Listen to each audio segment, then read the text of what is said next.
sales goals. Gunshots were first heard around 9:40 a.m. VP of Sales Ken Miller placed the first 911 call. 911, what's your emergency? Hello? Someone is shooting everyone at our office. Can you guys do something about this? We really can't afford to lose focus right now. The alleged shooter, Brian Henderson, a Slash Forward employee, was described by Miller as a so-so salesman and a, quote, candy ass who obviously couldn't howl with the big dogs. Slash Forward management said the company is rattled to the core by this poorly timed shooting. It was horrible, really.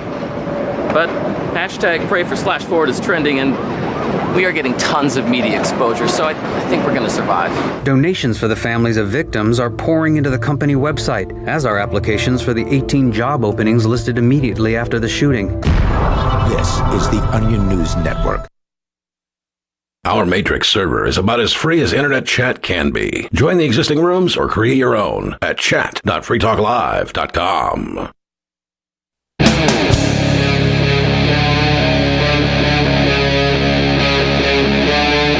Free Talk Live.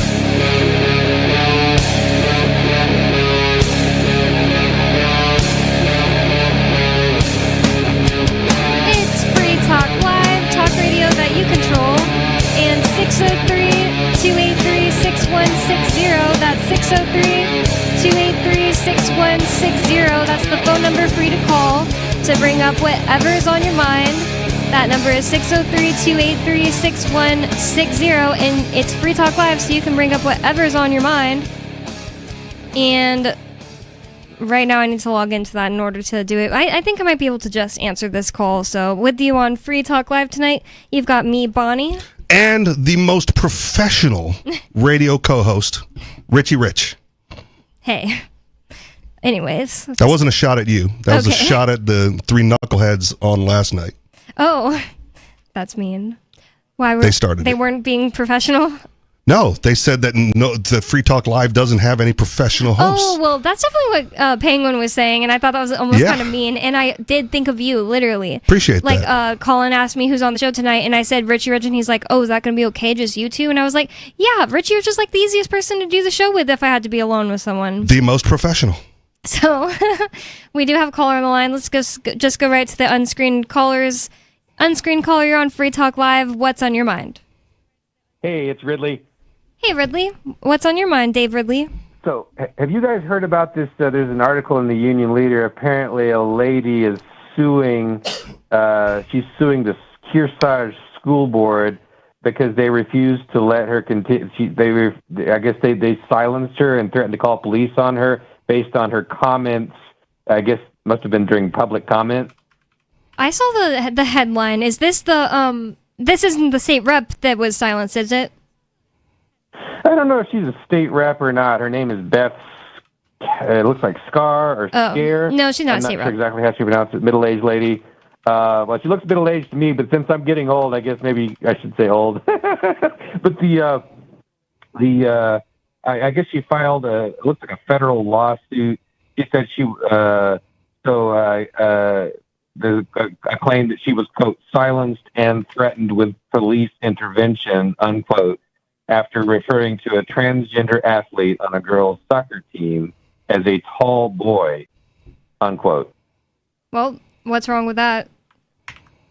Oh, well, it's not currently in vogue. Depends what state you live in. I guess. If you live in a blue state, that's a girl. If you live in a red state, that's a boy. I don't know. I kind of tend to think that it's school, so they shouldn't be, forcing something on an older woman, like calling somebody that to her is a boy, a girl, like forcing her to do that, just have a conversation when it's pertinent, especially.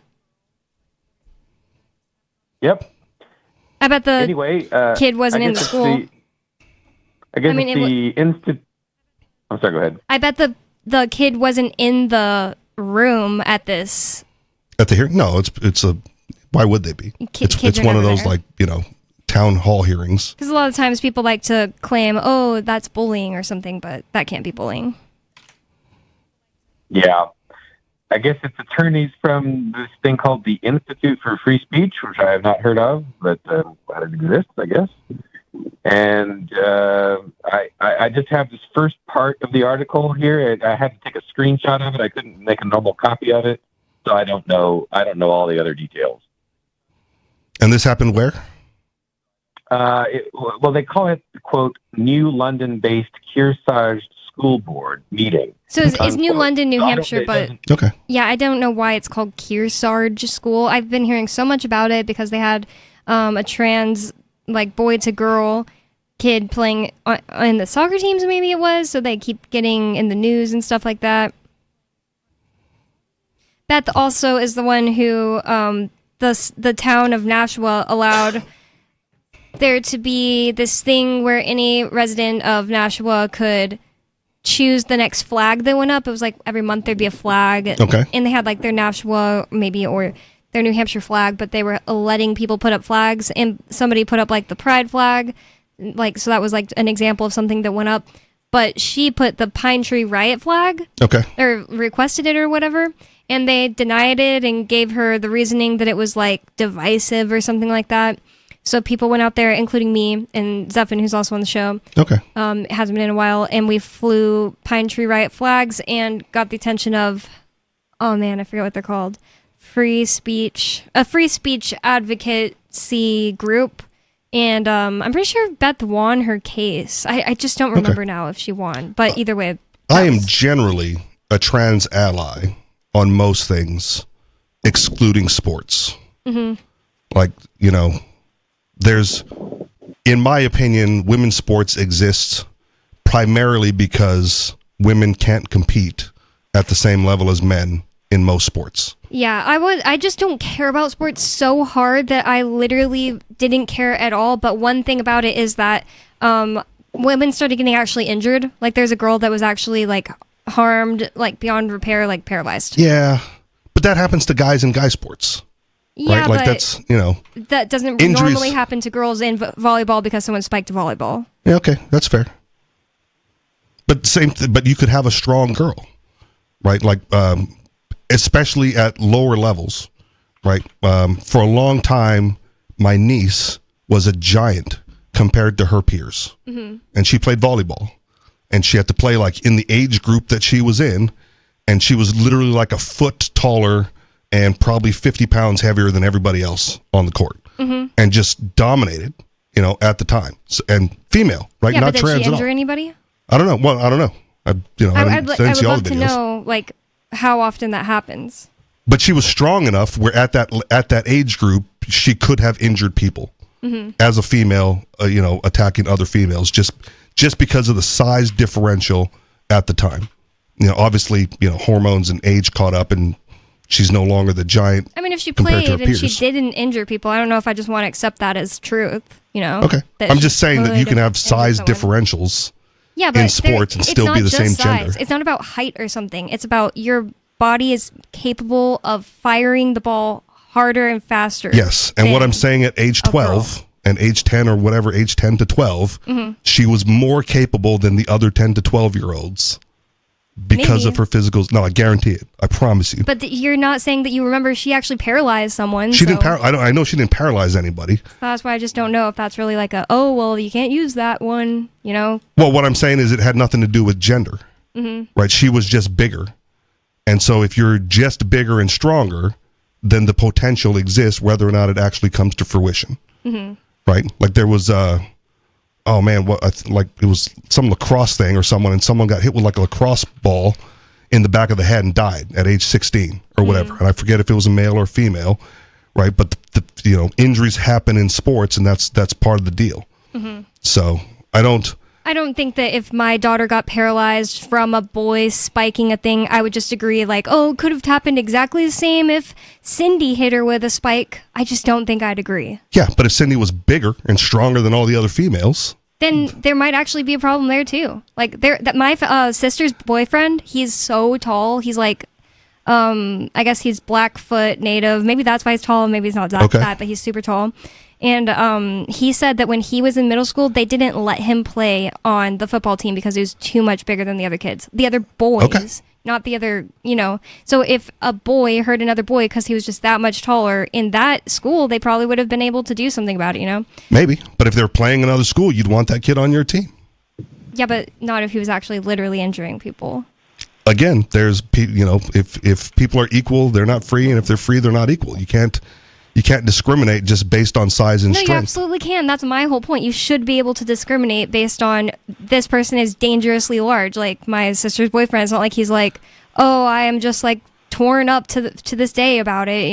Probably just went and did like other things like with his grandpa or whatever. Well, there are other things to do other than sports. Trust me. When it comes to sports, I say that's a weak position then, because if you're big enough and strong enough to dominate, you should.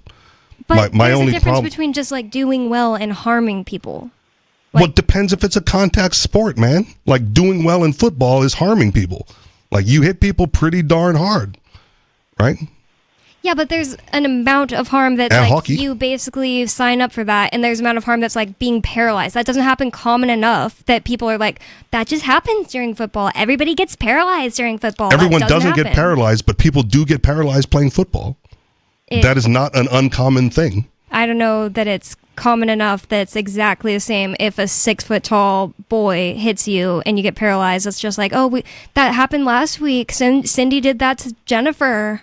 Again, not a weekly event, but there's enough paralysis in football where it is an issue. Now we're talking about something that's like, we need stats in front of us. You're definitely pulling an Arya where Arya is like, well, whatever I say is probably statistically correct, and whatever you say is probably not. Like neither of us have stats in front of us, but I've never met someone who's been like, anyone in my family has been paralyzed playing girl-on-girl volleyball, but yet there is this girl 2 years ago got paralyzed because a boy spiked a ball and hit her in the head so hard she's knocked out on the ground. I said knocked up on the ground.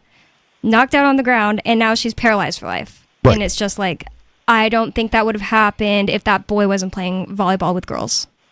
That might be true, but that you can't discriminate against other females. I think I absolutely can and would if I owned a sports team, but the thing you would stop a dominant female volleyball player from playing just because she's so much better than the rest? No, not because she's so much better, but because she was so much bigger, especially if it was an age thing. Like the 12-year-olds who most of them have, maybe 12 isn't the right age, but like the 11-year-olds, maybe most of them haven't hit puberty, and maybe one girl just like hit it super early. Yeah, I wouldn't mind saying, that's going to be an unsafe situation for 90% of my people, but not this one. Like, oh, sorry, you just don't get to play sports. It's not the end of the freaking world. Go do ballet, I mean, if you were running the sports organization, that's fine, but I think most sports organizations would want that girl to play. Well, and dominate. I have an actual story of it happening the opposite way, and you are just saying you think somebody would want it that way. I don't think most of the parents would want it that way. But they have the option to take their kid out. It works both ways. Yeah, if you're not good enough to compete, then you're the one who should go do something else. Well, they could. Not it's not because they're not good enough. Player. It's because most people are expected to be around the same age at the same time. But if somebody gets people are around the same age at the same time, growth spurt early, that's kind of on like, sorry, the whole world doesn't revolve around you. And besides, we're not even talking about that. We're talking about a boy wanting to play in high school sports against girls. At that age, boys catch up and then exceed the size of girls. And one of the first things I said was excluding, I'm an ally excluding sports because I don't want to see it either. Mm-hmm. But I don't think it's because of the injuries necessarily, because again, you can have a dominant female who's bigger, stronger, faster than the rest, who's just better than the average player, and you shouldn't discriminate against them and prevent them from excelling at their sport because nobody else is as good.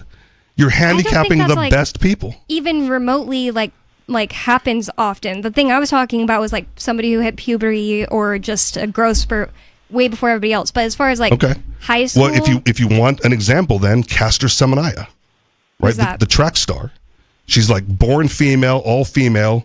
Like completely female, has a naturally higher testosterone. So she's bigger, stronger, and faster than everybody else on the track. Mm-hmm. And they handicap her by saying, well, you have to take testosterone reducers. They have to anti-drug her. No, it's not. Playing a game, because she's naturally better. I'm not playing a game. She's done nothing to enhance herself. She's just better. They go like, well, you're too good. She's literally on a drug, whether it's endogenous or not. She's literally on a drug that everybody else chemically is not. handicap you so that other people have a chance. And I think in sports, that's nonsense. How can they even prove that she's not putting on topical testosterone? Well, now you're speculating because I'm saying how can she prove to her people that like these are my results and it's not normal? Because the thing is like when you get your hormones tested, your doctor's going to tell you like, oh yeah, there's no way you're getting that done endogenously, like in your own body naturally. Your organs. I'm going to assume that the doctors have done all the work, and that's the conclusion that they came to because that's all the reports that came out. If there's no way to know that, then I definitely don't blame them. If there's no way to know that, like if they can find synthetics in everybody else, if she was running on synthetics, they would find it in her. The thing is, it's not like, oh, this testosterone is natural. This testosterone we tested it and it's not natural. It's the levels. Because basically, when you take a hormone, just shows up in your bloodstream, shows up in your right, and everyone has come to the agreement on the conclusion based on the test that they did run, she has naturally higher levels, and then in order to compete with the women, and then everybody's going to just start doing endogenous or exogenous testosterone and being like, oh, it's just natural, bro. No, because they'll test for it and they'll find that it's not. No, that's what you don't understand. The thing is, my question is there actually like some kind of way for them to know that there's not? Because I don't see how everybody could just start doing it. And my answer to you was, I don't know, but I trust every single doctor that has run a test, and they all agree and came to the conclusion that she's just naturally better. I'm sorry that there's just some people that probably can't do contact sports. There's some people that are way too small to do it. Are we going to be like, no, you can't? That's natural. Bonnie should be able to play contact sports with all these behemoth women. That's my point. I've never felt like Bonnie shouldn't play.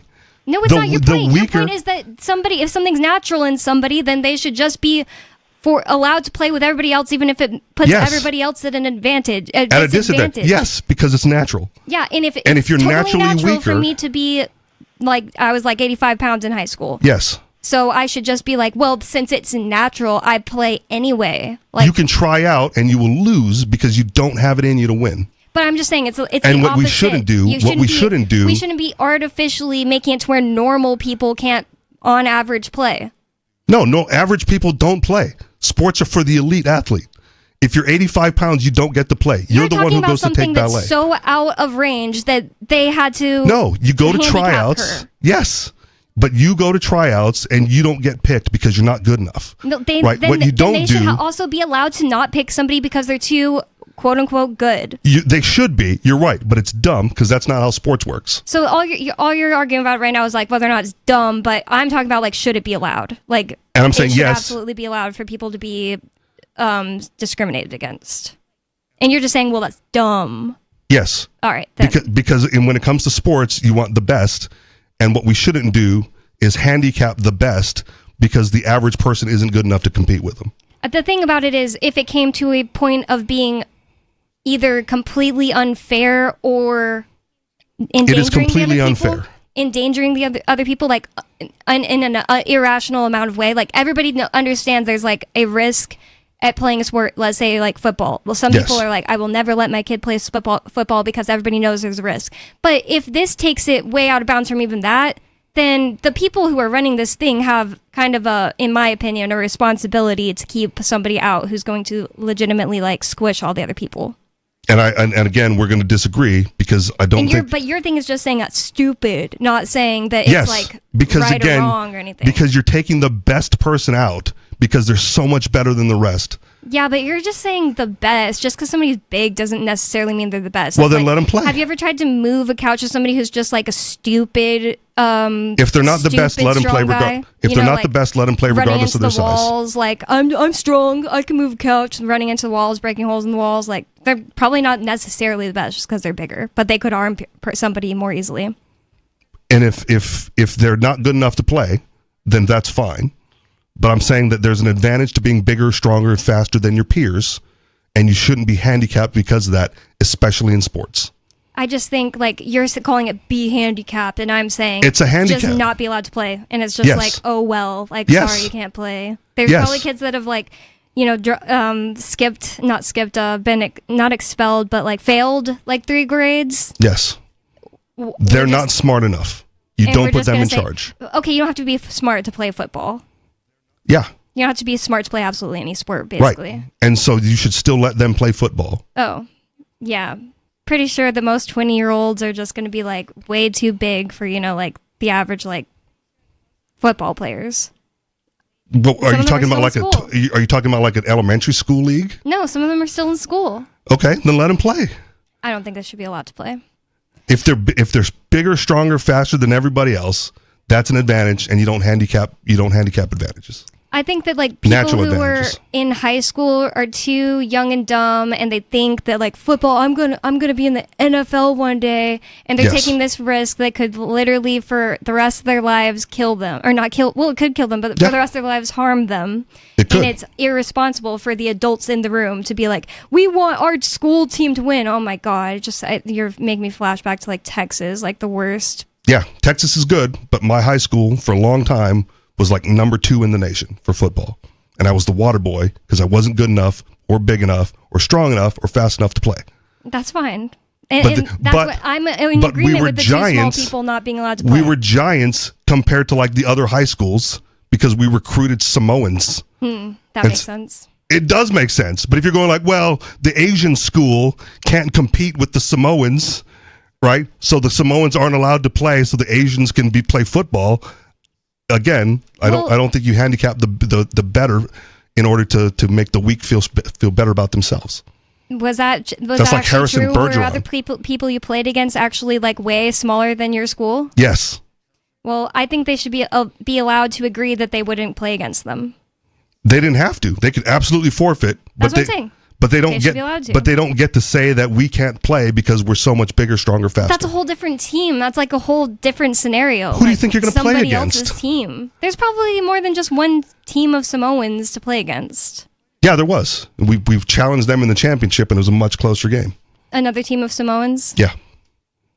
Well, The ones that couldn't afford to go to our school went to the public school, and the ones that got the scholarship to play on our football team got the private school education and the football education. I also think there's probably a closer comparison between like just some white dude and a Samoan than a girl on the other team, even that's a Samoan, and a Samoan. It's just like... Yeah, and again, I'll go back to what I said before at the beginning of this conversation was I'm fine. I wasn't saying it against you. I was just simply saying... I don't think women should be playing in men's leagues unless they're good enough.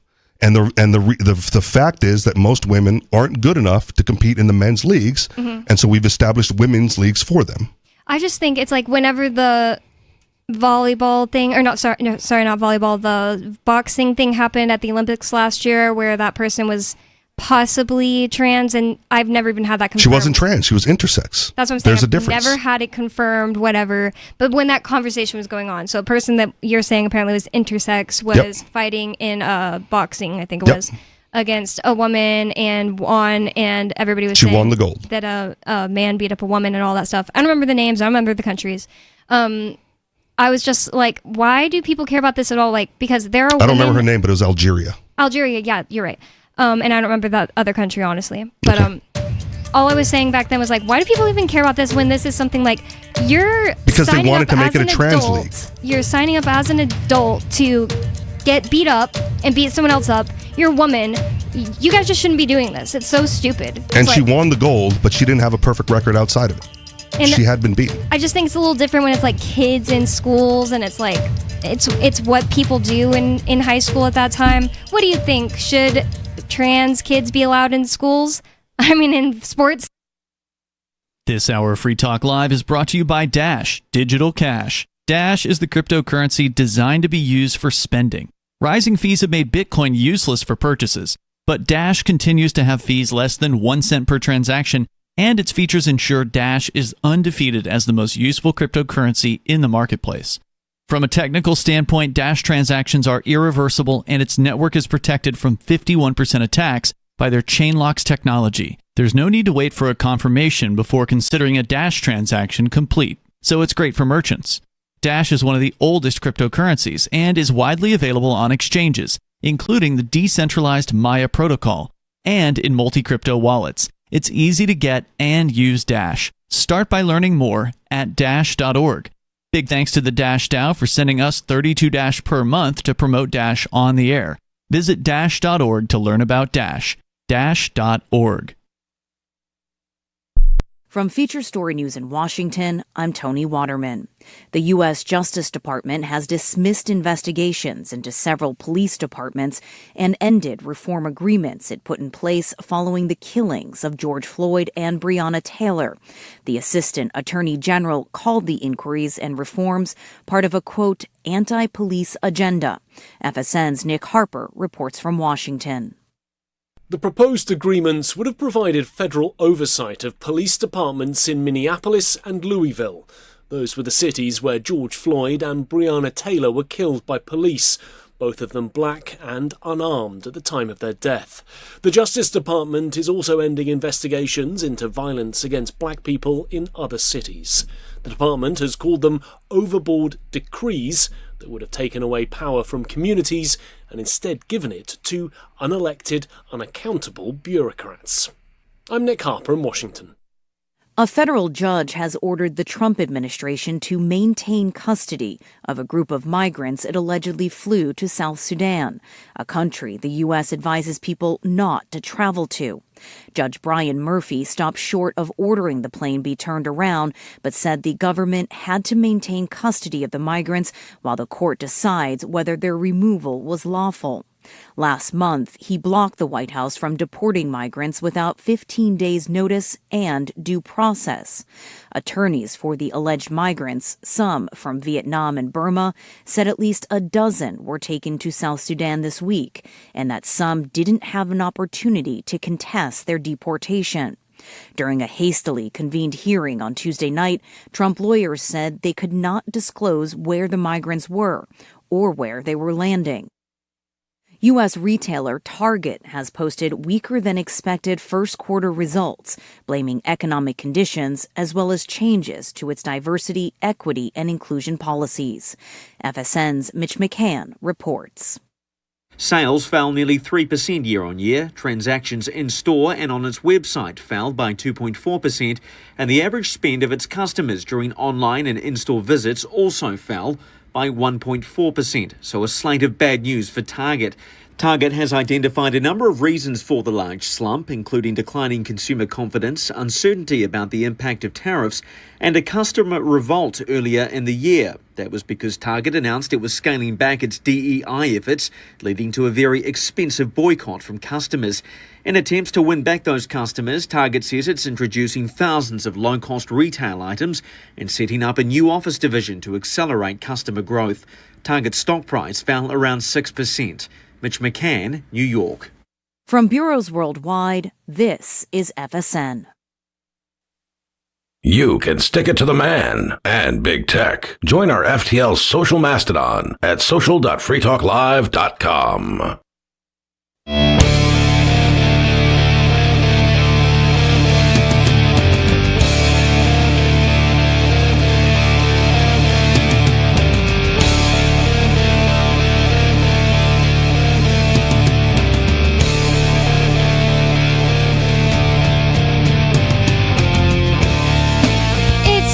Talk Live, talk radio that you control, and 603-283-6160 is the phone number. That's 603-283-6160. And the largest libertarian camping festival, the Porcupine Freedom Festival, is being held at Rogers Campground in the beautiful White Mountains of New Hampshire this June 16th through the 22nd. PorcFest is the flagship annual event of the Free State Project.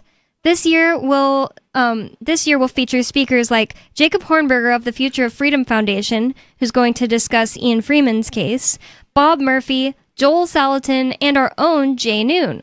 Come the weekend before, June 13th through the 15th, for the laid-back pre-PorcFest decentralized party, ForkFest, as well. You can go to porkfest.com, that's PorcFest with a P as in Paul, and you can also go to forkfest.party. That's forkfest with an F as in fire truck. I wrote that, but that's still going to mess me up at some point. So porkfest.com and then forkfest.party to learn more, and we hope to see you there. With you on Free Talk Live tonight, you've got me, Bonnie. And Richie Rich. And Free Talk Live is a call-in talk show that anyone can bring up whatever is on your mind. That's the point. So if you'd like to get in on the conversation with us, bring up something that's on your mind, or change the subject, or tell us we're wrong about what we're talking about, it doesn't matter. It's up to you. That number is 603-283-6160. That's 603-283-6160. And New Jersey is being a hellhole, as it has always been. I'm sure I can say hellhole on there. It's the Garden State. The Garden State. Yeah, I always have heard that, and I never thought it was any more green or beautiful than, like, honestly, the next state around here. You know, like, everything's green around here. I feel like the most famous thing about New Jersey is its proximity to New York. Right. That's one thing I think about. I think of Jersey Shore, and that was, you know, I was in middle school when Jersey Shore was the thing, so. I've unfortunately seen some episodes. I've seen a lot. Me and my friends used to have, like, sleepovers to watch new ones and stuff. It was an entertaining show. I'll say that. I'm gonna use the term coerced loosely, but I was coerced into watching it because I would go over to my buddy's house to hang out, and his girlfriend would be watching it, and so like that's what's on, man. That's it was just a fascinating train wreck. It's like none of me and my friends wanted to be like them. It was just funny, all right, and so stupid. But I still only remember Snooki. Snooki, yeah. Okay. That's the main one I remember. Even all the men are like the same to me. I remember Snooki and Sammy and the one that called herself Meatball. There was one dude that had like a title instead of a name. The Situation. Oh yeah. Okay. Yeah. All right. So I remember that about New Jersey, and I also think of it as being like a statist hellhole. Yeah. During COVID, some people that came up here to visit, there were tons of people that came up to New Hampshire to visit during COVID. That's when I moved here, and the stories that I would hear from all the different states, there were multiple different states that had it really bad. I feel like my stories from just like San Antonio were pretty bad. People thought Texas was probably great, but the cities were not.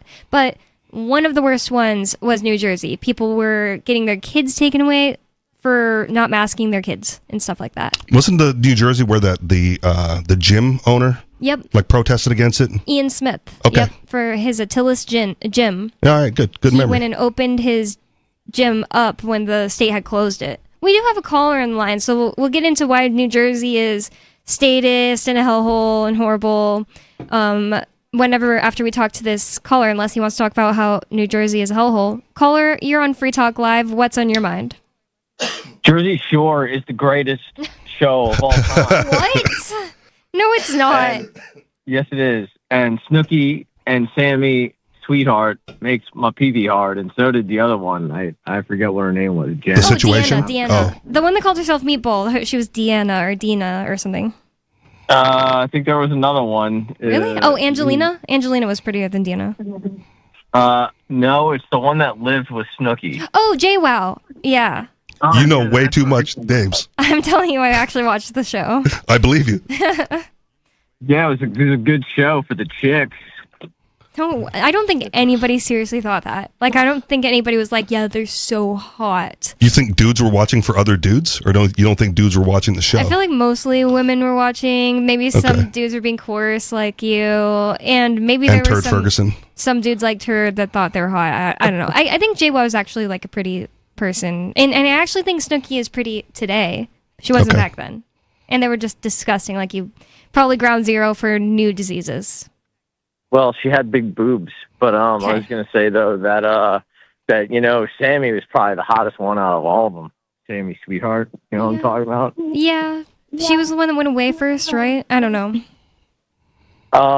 Yeah, I feel like a bunch of them went away though, you know. Or yeah. If you put up names and faces, I would not be able to match any of this. Not even Snooki? Maybe not anymore. Oh, really? Yeah. Current day Snooki looks very different. I think the only reason Snooki sticks out to me, number one, because of her name, and I think she made a few appearances for like WWE. Oh, I thought you were going to say South Park. No, because I foolishly self-boycotted South Park a long time ago, and I regret that. Yep. She was like a monster that would say like, Snooki wants snoo snoo and try to have intercourse with people. Okay. Yeah, that's pretty Turds type of girl. Turds type, right? That's how they have at first thought of Snooki, and Turd was like, wow, she's so hot. Well, she was short and had really big boobs. That's what I like. I like I'm attracted to feminine women, you know. But I still think Sammy was the hottest one. Bonnie, I heard you got bolt-ons. That's the word on the street. What does that mean? Like fake boobs. No. Wait. Ball pongs? I've never heard that term. Bolt. Bolt-ons? Oh, bolt-ons. I don't know what that means either. Nope. Is there anything else you want to talk about? No, that's it. Okay. You really had nothing else to talk about? Oh my goodness. So ridiculous. Just keep an eye on the camera. Yeah. But in New Jersey, there's more that makes it a hellhole than just Jersey Shore. So eminent domain issues. Oh no. New Jersey town says small setbacks and stray cats allow it to seize private property. Two business owners say the city of Perth Amboy is using exceedingly flimsy blight allegations to take and potentially demolish their property. Honey Mirzon's parents are Jews from the Soviet Union who moved to the United States in the 1970s to escape religious discrimination. Luis Romero's parents fled Castro's Cuba while he was 8 years old. The two ended up as neighboring business owners at the corner of Smith and Herbert Street in Perth Amboy, New Jersey. It's there that Romero has been running his family's tire shop, Quick Tire, for the past 20 years. Mirzon has owned the 4-unit rental property next door for the past 10. Now, these two children of refugees from communism are having their businesses taken from them by the all-too-American process of eminent domain. Wow. And they escaped communism for that? It's weird, right? Because like you think of communism and then you see pictures of like China where they, you know, they're building like a massive structure or a highway and there's like one holdout house and they just can't get it because they don't have eminent domain laws. In China? Yeah. Oh, wow, that happens? And they're respectful of it. Whoa. So this whole structure goes up around this like tiny house and they just can't do it. And you know, in America, they would have just crushed that dude. Yeah. But like, oh, those are the communists over there. Last month, the city council of Perth Amboy voted that Mirzon and Romero's properties were not, in fact, comfortable homes or a successful business, but are rather blighted hazards. Because the two buildings are too close together, too close to the street, and have some sign-collected litter and stray cats in the backyard, the city says it's now entitled to take the properties. Mirzon and Romero... Go ahead. Just because there is stray cats and what else in the yard? So the buildings are too close together and they're too close to the street. Mm-hmm. So like, however, that makes them not cozy. Well, makes them a hazard. Oh, okay. According to the city. I was gonna say if coziness levels, that's kind of subjective, but right. Okay. But like, if it's for number one, if it's too close to the street, who the city had to authorize that initial permit? You would assume. Yeah. Right. So then, no, you're fine building there. Did the city build the street closer to their front door? Because they're actually starting to do that at another property of ours in Keene. That's even worse. Yeah. Yeah. For freaking bike lanes, and I've never even seen a bike driving there. I once got my car towed because they put up a temporary no parking sign in front of my car, and then just like towed it. Whoa. And then Was that in New Hampshire? No. In Hawaii? Yeah. Wow. So I had to pay to get my car back from impound, but I got the ticket dismissed. But like I didn't get my money back from impound. That's horrible. I did, however, steal their sign. Like the fold up road sign with the yellow blinking light or whatever. Mm-hmm. I kept that as restitution payment. Oh my God. So I don't know. I might have thrown it out when I moved here, but I was like, screw you guys. You're not putting up a sign and then towing my car. So. And then they couldn't use it on other people. Well, I mean, they have infinite amount of signs, but still, I kept that one. That one was mine. The Mirzon and Romero strongly object to the idea that their properties are in any way blighted. They argue that the city's report claiming otherwise is riddled with erroneous complaints and fatal factual errors. Nevertheless, the city has moved forward with seizing their properties, which sit right on the edge of a massive city-facilitated warehouse project. Both property owners now face a looming deadline at the end of May, so coming up, to file a lawsuit challenging the seizure. They refuse to answer our calls. They refuse to answer any of our lawyers, said Mirzon. They're waiting for us to go to Superior Court to monetarily drain us until we have no choice but to take whatever they offer us. Wow. Neither Perth Amboy's mayor nor any member of the city council responded to Reason's request for comment. Both Mirzan and Romero see a dark irony in their properties being seized by the city, given their family's background. My parents said this is the only way you get on your feet. You have to take a risk. You have to make an investment. You have to leave a legacy for your children, Mirzan tells Reason. This is what happens to the legacy they dreamt of having coming here. It's so horrible that it used to be that you could just make a business in America and better your life and your family's lives, and you didn't have to have that much money to start it. And now they have made it to where that's really hard to do because all of these fees and taxes that you have to start up a business at all, and all these regulations where you might just not be allowed to ever do that business, period. And now they're just going to take the land from these people for... I will say this before you press that button. At least moving to New Hampshire, even though it's a fee you pay to the state, right? You can form an LLC for like $100. Mm-hmm. And so starting a business, at least in that respect, fairly simple to do here. I don't know if it's really way more expensive in other states. I just don't know. Okay. But when some friends of mine started a business, there was just so many things, and they had to like meet older people who had businesses to even figure out what some of them were. Right. That's the most. And annoying. I just filled out a form online, paid my $100, and have like I'm going to call it defunct now because I haven't really used it in several years. But it might depend on like what the business is too, like what things you have to do. What things you have to pay? Maybe later, but just to start a business. So like I'm now an LLC, $100 and like 15 minutes online. Well, we do have a caller on the line, so let's see what they have to say. Unscreened caller, you're on Free Talk Live. What's on your mind? Thanks for taking my call. I was going to say it sounds like a Jersey thing, right? I don't know. Maybe there's some mob connections involved there. With the city. Maybe some bribing. I'm not 100% sure. There's a gang involved. Maybe, a warehouse thing going on there. Something to do with a warehouse. It kind of makes me think of the mafia or something. Maybe possibly. I think of The Sopranos when I think of New Jersey. But the problem is, if it was a mafia thing, they just would have like extorted them directly, right? Like the mafia, the mafia can't use eminent domain. No, they're trying to get out of the business. They're trying to go legit. Okay. That's the whole point. That's the whole point, right? Okay. Maybe all of the mafia joined the gang called the government. No, it might be New Jersey. There was some state where they literally elected a former mafia guy, like a mafia hitman or something. You keep talking. I'll see if I can find it. Was it New Jersey? Have a good night. Okay. Thank you for the call. Never mind. Yeah, I mean there is a gang involved. Yeah, it's the government. Yeah. I mean I'm sure there's been more than one state that's elected a mob or mafia. Illinois. Member. Yeah, wasn't that there were like that crackhead guy in Illinois?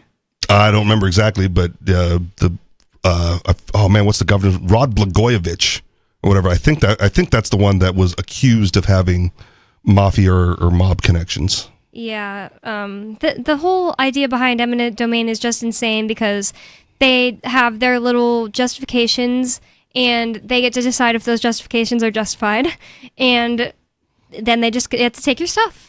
They get to take your things and your property, and they never have to give them back to you if it's found out that, it wasn't really justified. And even if you want to be like a constitutionalist about it, like the plain words in the Constitution regarding eminent domain are very clear, and yet the Supreme Court in Kelo versus New London, which was the Pink House, down in Connecticut, altered the meanings of the words to allow for more things like this, more taking advantage of this. That case caused that? Yeah. Wow, I didn't know. Because I'm trying to remember the exact terminology. The terminology in the Constitution is like public use. So it has to be like, whatever you're taking it for has to be, like they're encroaching on your Keene building, right, to build a road. Well, presumably the road is for everybody, right? So they're going to get away with that one because this is public use. In Kelo versus New London, they said they changed it from public use to public benefit, and they weren't taking it for public use. They were taking it to give the land to a private organization who would more efficiently use that land and therefore pay more taxes to the city, and that was for the public benefit. Because now the city would be taking in more income that they could then use for public projects But that particular piece of parcel was not for public use. It was for the public benefit, and that's what changed. So like, and that's what's so crazy. It's just like that. Just because people could get jobs there, it's just so subjective about what is public benefit. Well, yes, but public use seems very clear. Like roads. More clear, yeah. More clear, yeah. Roads.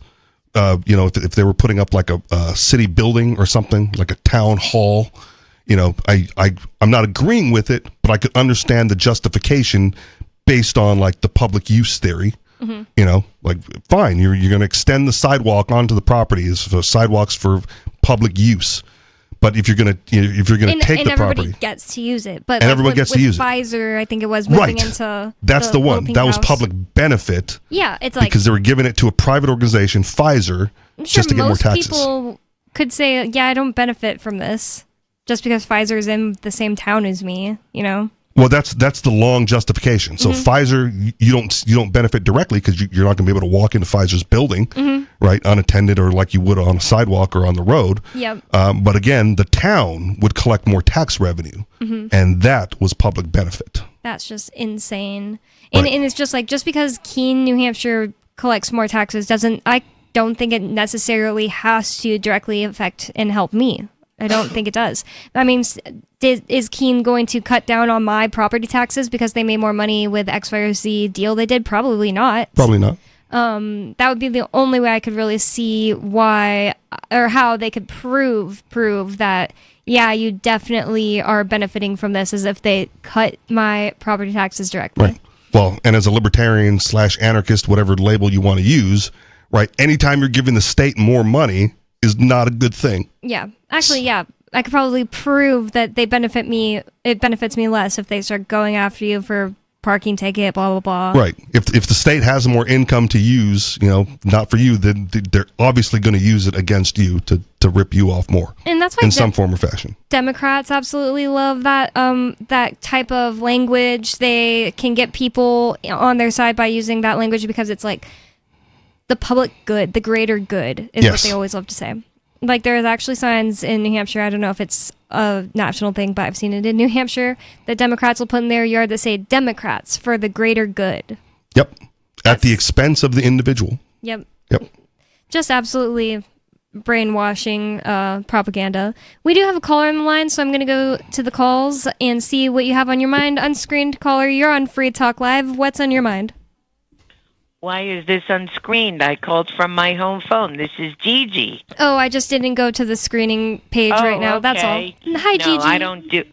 I don't do star 67 when I call Free Talk Live. I bet you'd star 69 if the captain was here, though. Ridiculous. Aren't you adorable? You got that right, honey. See? Well, this is Gigi from South Carolina. So cute. You know me, don't you?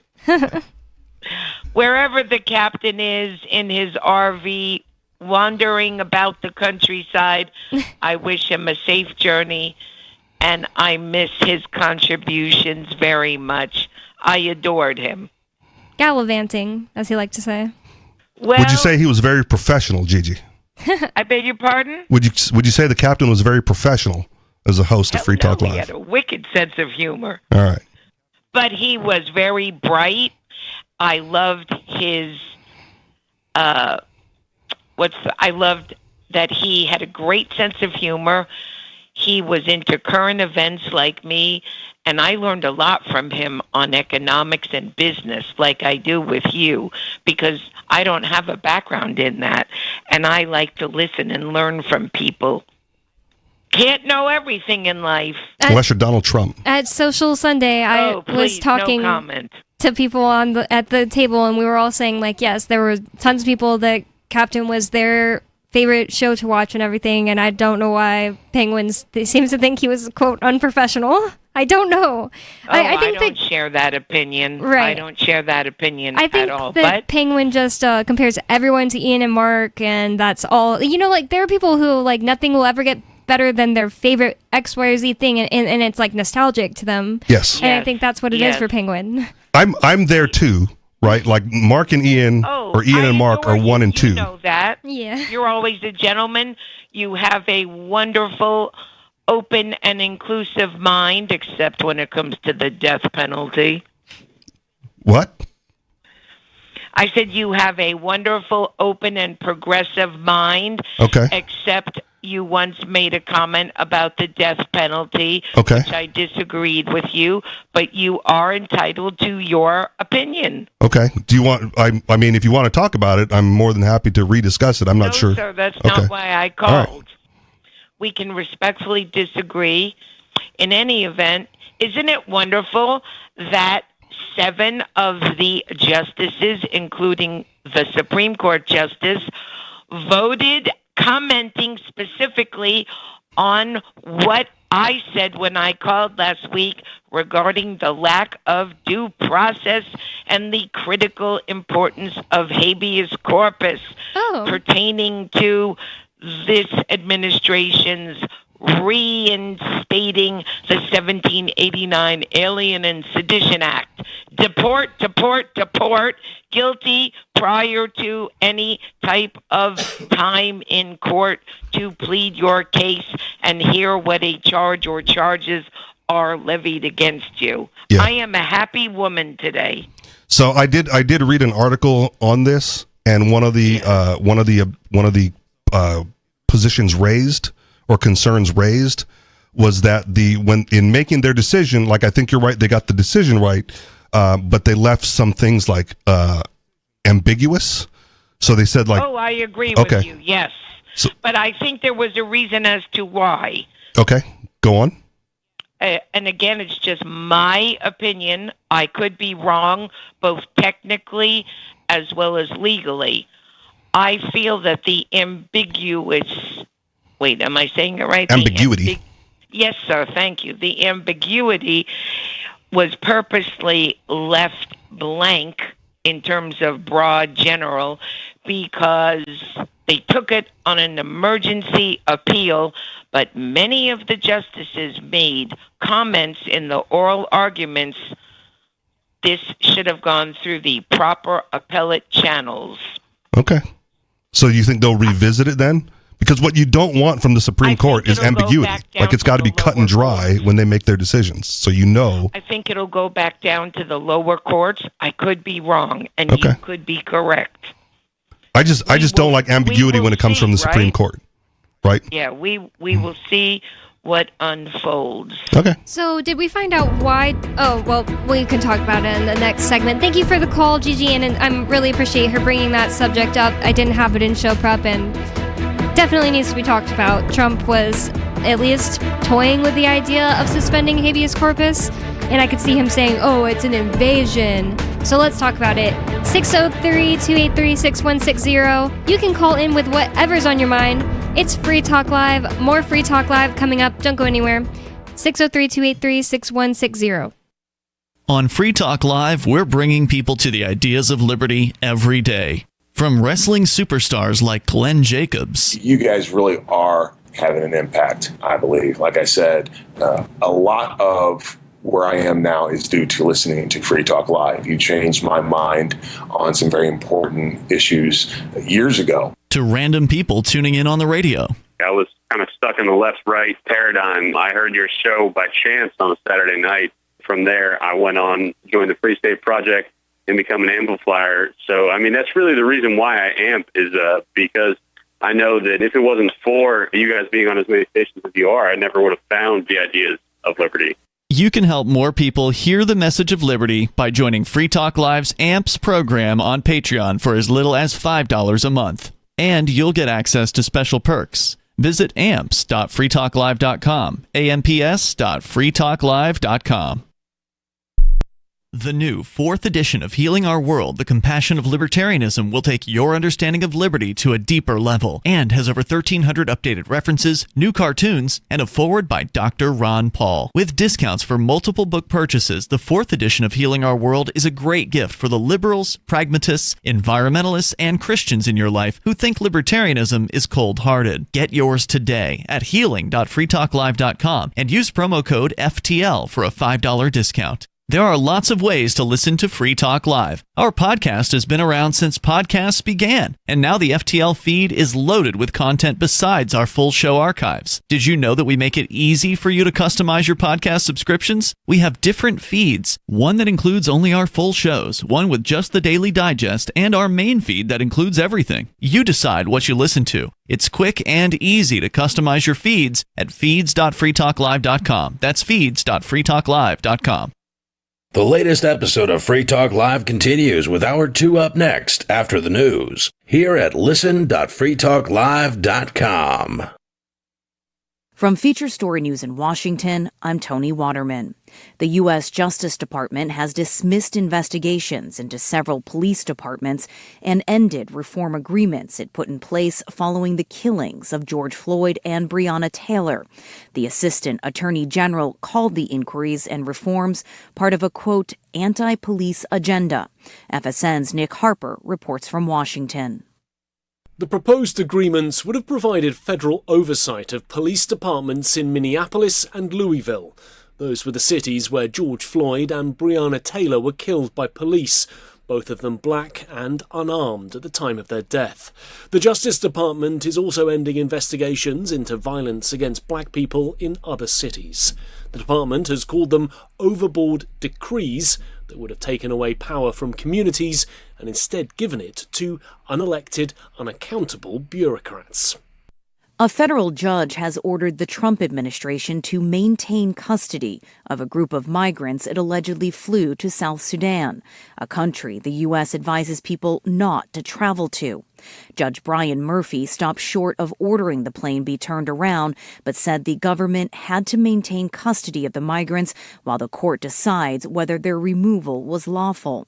Last month, he blocked the White House from deporting migrants without 15 days' notice and due process. Attorneys for the alleged migrants, some from Vietnam and Burma, said at least a dozen were taken to South Sudan this week, and that some didn't have an opportunity to contest their deportation. During a hastily convened hearing on Tuesday night, Trump lawyers said they could not disclose where the migrants were or where they were landing. U.S. retailer Target has posted weaker than expected first quarter results, blaming economic conditions as well as changes to its diversity, equity, and inclusion policies. FSN's Mitch McCann reports. Sales fell nearly 3% year on year. Transactions in store and on its website fell by 2.4%, and the average spend of its customers during online and in-store visits also fell by 1.4%, so a slate of bad news for Target. Target has identified a number of reasons for the large slump, including declining consumer confidence, uncertainty about the impact of tariffs, and a customer revolt earlier in the year. That was because Target announced it was scaling back its DEI efforts, leading to a very expensive boycott from customers. In attempts to win back those customers, Target says it's introducing thousands of low-cost retail items and setting up a new office division to accelerate customer growth. Target's stock price fell around 6%. From bureaus worldwide, this is FSN. With FSN Spotlight, I'm Simon Marks, looking today in more detail at Israeli Prime Minister Benjamin Netanyahu's plans for Gaza. Operation Gideon's Chariots, he calls them, plans dramatically to expand the military assault on the territory and ultimately to put it all under direct Israeli control.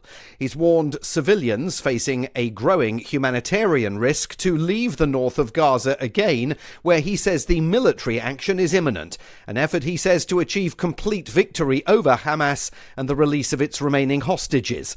Reporter Yotam Confino is in Tel Aviv. The idea this time around is not to go in and remove Hamas from some of their strongholds and then withdraw from the area. This time around, they're supposed to be there, stationed indefinitely.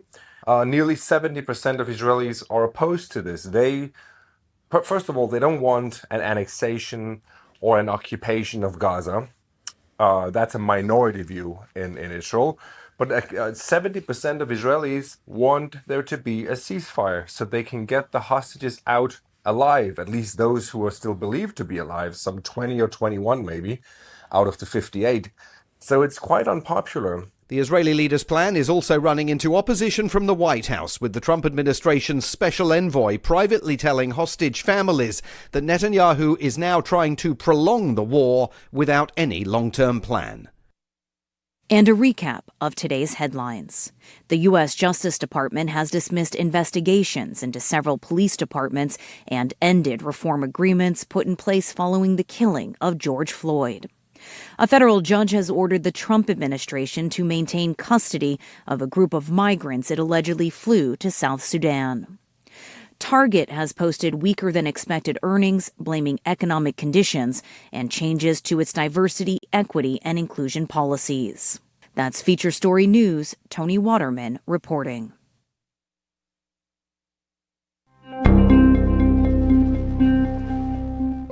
Mere days before his upcoming relocation to Denver, Colorado, 4-year Chicago resident Paul Marsden admitted today that he wished he had taken a little more time to truly loathe the city he has lived in for nearly half a decade. You know, I've been here for a couple years, but now that I'm finally leaving, I realize I never really got to hate this place.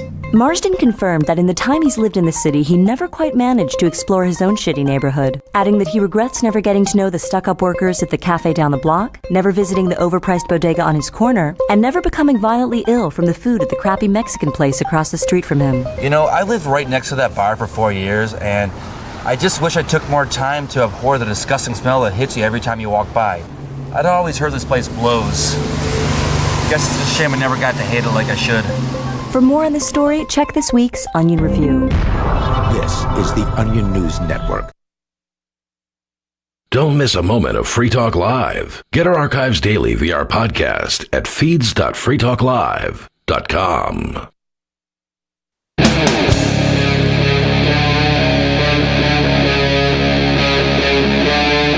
Free Talk Live.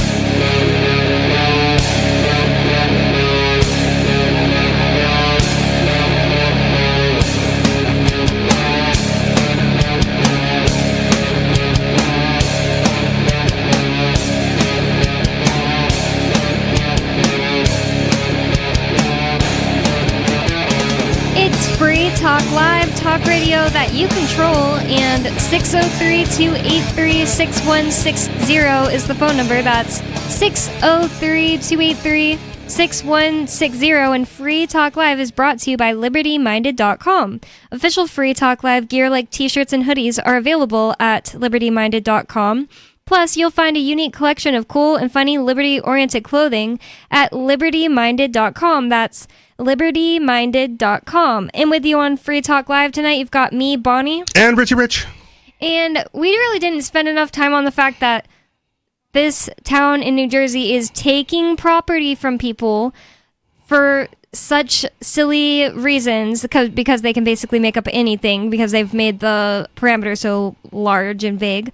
Right. And one of the reasons is that stray cats, like, in the backyard, live in the property, right. Live on the on the land. It's like stray cats don't just live in any one yard; they go all over.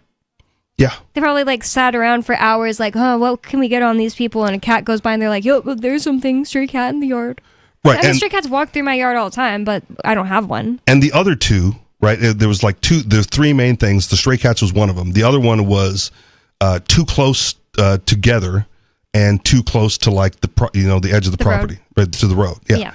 And the point for those is like, well, again, I don't think they built this without getting a permit. Mm-hmm.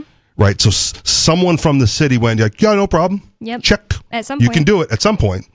Right. So to come back and say like, well, it's too close to the road. Then we could just take it. And we can take it now. Like, dude, you let them put it too close. The time to address that was when they were getting the permit. Yeah, what thing that you've gotten a permit for can the government just come and say, well, now we could take your whole property because you did this thing that you got a permit for? Clearly, because they're doing it in New Jersey. Mm-hmm. My parents said, back to the article, my parents said this is the only way you get on your feet. Oh, I read that one already. This is what happens to the legacy they dreamt of having come here. The reason my parents left Cuba. Was it? Oh, Cuba. One of them was from Cuba. I forget where the other one was from. I can scroll up in a minute. Another hellhole. Right. Communist hellhole. The reason my parents left Cuba is the system, how it was. They just come to your home, say, we want this property. You have to get out, says Romero. Here, it's done legally. Make way for getaway. In April 2024, Perth Amboy Mayor Helman Kaba and members of the city council gathered a few houses down from Mirzan and Romero's properties on Smith Street for a little demolition work. The occasion was a press conference to announce the beginning of the city's Gateway redevelopment project. For 2 decades, Perth Amboy has been plotting a conversion of the town's waterfront and former industrial areas into a more desirable mix of apartments, recreational space, and logistics businesses. Gateway, a joint project between the city's redevelopment agency and Denver-based developer Viridian Partners, was the latest stage in this massive government-led reinvention of Perth Amboy. So again, much like the Kilo case, not for public use, right? For private use that they're going to justify by saying public benefit because, it's so much more beautiful here now with this redevelopment. That's ridiculous. Even beauty is subjective. In a way, subjective. No, it's objective. I think that it's at least partially objective, but I mean, then there's like opinion does, weigh in. It's like I could say that I think it's more beautiful in the desert than the green, lush river. Like no one can argue that. Yeah. Too bad he already called in, but Turd Ferguson has definitely different beauty standards than other people. Yeah, he loves Snooki. Right. That's Whatever. his number one fave. Okay. But symmetry is a big part of it. When they go like, when we're measuring objective beauty, symmetry is a big part of it. But I also had like a buddy once tell me, he's like, Rich, I know your type. I'm like, what's my type? He's like, dude, you like tall, white, ugly chicks. I'm like, What? okay. I'm like, I don't think they're ugly. That's the difference. Yeah. Right? Like, it's not like you're like, subjective. ooh, ugly chicks. Yeah, no. I wonder if anybody is. No, Yeah. Again, not to me. But to him, yes. Except the one time. So I was working with him at a salad restaurant, and this chick that I thought was hot, she was a model. Like, she had modeled in like car magazines. And he comes walking out of the back area with the clean dishes to put away because he was doing the dishwasher duties, and he like stared at her and just froze, like just complete like like eyes and mouth agape, Glazed over. Glazed I'm over. like, dude, you obviously think she's hot too. Like you can't tell me that she's ugly and then like that's your reaction to seeing her walk in is to just freeze in your spot. Dang. And he did not like me bringing that up in front of his girlfriend. Uh-oh. But whatever. Get in front of his girlfriend. Of course I did, because screw that guy. Telling me like, I know your type, and like, dude, you were checking her out too. Yeah, everybody you date is ugly. Right. Well, do you want to go to the phones? Sure, we can pause. We have a caller on the line, so I'm going to go to an unscreened caller. You're on Free Talk Live. What's on your mind? I do not like now I regret saying and this. ham. I do not like them. Sam I Am. Logic in One Lesson by Dr. Seuss Hazlitt. What color is the ham? It was green, right? If I don't know. remember. Is it? Have you read the book? I've read the book, clearly. I want to make absolutely sure, but But I'm not pretty talking sure about it's green. I'm not talking about like the illustration in the book. I'm talking about when you hear the phrase green eggs and ham, what color is the ham? Well, I would think green. Yeah, it's Okay. green in the book too. I just made Okay. sure. So if you wanted green eggs and normal colored ham, how would you phrase that? Oh, I see. Green eggs and normal colored ham. I imagined it green, eggs and ham. So I think that's how I've always thought an of it. appropriate use of a comma Green then. distributes. What's that? The green distributes. It's green eggs and ham, not green eggs and ham. Right. So my question has always been, if you wanted green eggs and normal colored ham, how would you phrase that differently? I don't see why you would put a comma. Green I think eggs it would just, you and wouldn't ham. be able to know until someone clarified. So where's the comma, Skeeter? After eggs, green eggs, comma, and ham. I don't think there's, Yeah, it's it's not appropriate formal, for any. So an Oxford comma would be necessary. No, an Oxford comma is It's when not there's formal, more so it's than, ambiguous.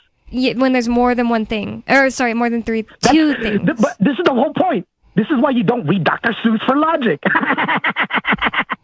But this is not what I wanted to talk about. Clearly not. And beauty is objective. You know that, right? I think we just covered that as both objective and subjective. And there are some people that go out there and say like it's 100% subjective, and I think so that idea is too like soaked into the culture. Lots of people are like, it's just completely subjective. No, it's not. It's not completely subjective. Well, it's culturally That's where objective. the actual argument is. Yeah. But with him, he's going to be like, it's actually 100% objective. That's so stupid. Not quite. You know what the solution is? Short run Freedom. beauties. Short run beauties subjective, but long run beauty, what we're forced to be attracted to is objective. What you're forced to be attracted to. Yeah, we're forced to be attracted to what. Well, he has a dominatrix. What's morality? But hey, Rich, this is not how are you forced to be attracted to anything? I feel like that just comes naturally. Did you have a choice to be attracted to guys, Rich? Did you? No. Okay, so this is not what I want to talk about. Hey, okay, I don't feel forced to be attracted to females, though. I feel like that's like forced. Yeah. Skeeter's like, I was forced. I didn't want it to be this way. Okay, then change your preference for guys, Rich. I dare you. I dare you. Okay. But hey, Rich, you were wrong about tariffs. Did you realize that? Now you see how raising tariffs in the short run can lower tariffs in the long run. You admit you're wrong now that China and U.S. are on the verge of negotiations? No. You see it's at least possible, right? What Trump admitted from the beginning was that he was using it. Trump was using it as a negotiating tool. I acknowledge that. But no, you didn't. You just said, "Oh, we're shooting ourselves in the foot. It's stupid. It's stupid." And I said, hey, yes, because the American consumer is still worse off. No, they're not. Right? Trump came out and said, well, maybe the kids don't need 30 dolls. Yeah. Maybe they can live with 2. It's a tacit admission that his policies make people financially worse off. In the short run, if they manage to negotiate, like, let's say, 0 tariffs for a longer period of time than the period that they increased the tariffs for, we experience a net benefit. We get cheaper dolls for a longer time than we get more expensive dolls relative to if we did nothing, right? You need to learn how to do game theory, boy. But this is not what I want to talk about, right? Again, you're terrible at game theory, too. Privacy. Is it actually true that it's at all possible that we're going to get cheaper anything out of this? Because I don't see the way. No, because he's still keeping the tariffs at like 80%. And it also seems like he's just trying to steal the language from like Malay, like, oh, short-term pain for long-term benefit, but Malay was doing things like deregulation, right. Actually cutting out the government. Yes. And the short-term pain from Malay's deregulation was for people who were addicted to government payouts. Like they're going to experience pain. The only problem with like tit for tat is you're not truly working with rational actors in this case because they're like government people. And that's the problem with government. It's not central planning. When you say rational, do you mean like rational or do you mean irrational? Well, this case, so the Austrians use rational in a heterodox sense. That is crazy stupid. I never want to use that term. Rational means you're in line with profitability and evolution. That's truly rational. That's your definition of rational. That's the conventional sense of rational. Okay. When you're profit maximizing, and especially when you incorporate my evolutionary analysis, that's morality. That's rationality. It converges with being moral. But this is not what I want to talk about. I wanted to talk about. You brought up like 3 things you don't want to talk about. Well, I beat you on all 3 so far, so I deserve a 4th. Beat you. Right? Privacy. I was talking about in the chat. Someone said money is the root of all evil, but that's wrong. That's not even the whole quote. Isn't it the love of money? Yes. The love of money is the root of all evil. Well, that's wrong too. It's privacy that's the root of all evil. Wow, that's stupid. You realize that, right? It is. It's privacy. What about the evil that's done right in the open? Can't be the root of that. I said, what about the evil that's done right in the open? It can't be the evil. The root of that evil. Yes, just think about it, Bonnie. First off, it's hard to execute. It's hard to execute a crime if everyone knows everything up to that point and where you are at all. Too bad it happens. So the fact that happens destroys your argument. I beat you. It's over. How does one go murdering? How does one go, like if I wanted to murder Richie Rich, which I do, right? When you have a completely transparent society with SkeeterNet and the LightNet, where everyone knows about everything, you're tracked everywhere you go, all your history is known, all your disputes are known, virtually your thoughts are known. How am I going to murder Rich? Become a cop or join the military. The cops do it so often that if you listen to any of those true crime podcasts, they're constantly saying like, oh my god, the cops knew about this, that, and that, and the cops knew this was going to happen. They did nothing to stop it. They're always begging for more cops and more regulations, and it's like, well, the people that didn't stop it are going to stop it if you just beg them to. Someone asked me that recently, like, how do you get away with murder? I'm like, just join the military or become a cop. Like that's the easy answer. You can't do that. How are you going to do that with no privacy? They do it with impunity now. And with body cams on. Like I've switched one of my positions. Well, I've actually just altered it slightly, but I think privacy can destroy democracy itself. It's not even accelerationism maybe the second half of the strategy, but privacy, if you destroy privacy right now by creating the light net, right? Skeeter net, where everybody is almost forced to participate. It's voluntary at first, but so imagine this, right? So my vision is for the light net, right? It's the opposite of the dark net. It's where all information is available for anybody, all history, any revision to any website, all that stuff is there for everyone to see, all your medical records. So at first, you have to opt in, right? At first, of course, because it has to work. It's like a virus, right? It has to work. Yes, your idea is like a virus. System. Yes, and it'll spread like one because evolution will select for it, right? Once, and then it will die like one. Adopting it, because that's also evolutionary. But this is where the money's. So a light net. The light net will serve all major infrastructure for any economy. Imagine this: Skeeterpedia, Skeeter Bay, right, and Skeeter Coin, right? I feel like this is the plot to Hot Tub Time Machine, where he goes back in time and like creates Lugal. Yeah, I don't know. Oh, watch it. Put that on the list, Bonnie. I'm talking about the ultimate form of the internet. You're talking about the ultimate form of like openness and non-privacy, but it's opt-in, so I've already opted out and I'm not part of it. So if we're still talking about is it the root of all evil, and you're saying privacy is, somebody can decide in the middle of walking down the street that they want to kill somebody and do it right there in the open. So you're and they do it in New York. Yeah, it's just over. It would have to be. It would almost have to be random, though, Bonnie. I mean, no one. Most murders are random. That's not true. Huh? No. Oh yeah. Wait, it's the opposite. Sorry. Most murders are calculated already. My bad. Yeah, or acts of passion. Passion. So they wouldn't happen. That would be hard to do, right? But there are lots of random murders happening all the time recently. So not most, but it actually happens pretty often. First off, even if you could get away with a random murder, you couldn't. I mean, even if you could execute a random murder, it doesn't. You're just trying to change the subject again because I didn't say anything about somebody getting away with it. It's like the evil is done when that person's murdered, unless you disagree because you want to murder Richie Rich. Like a school shooting. That's what I'm saying. They know who it is. It happens way too often. That one in New York, that person said he just went to a store and said there's too many black people and started shooting. Yeah. What? Yeah, but imagine. I'm just kind of done with this conversation. It's boring. Bye. Bye, Skeeter. You're boring. Doesn't really even matter if we decide that the root of all evil is something else other than what it is. It's just the root of all evil is privacy. So if you eliminate privacy, then you eliminate evil. But that's clearly not the case. Yep.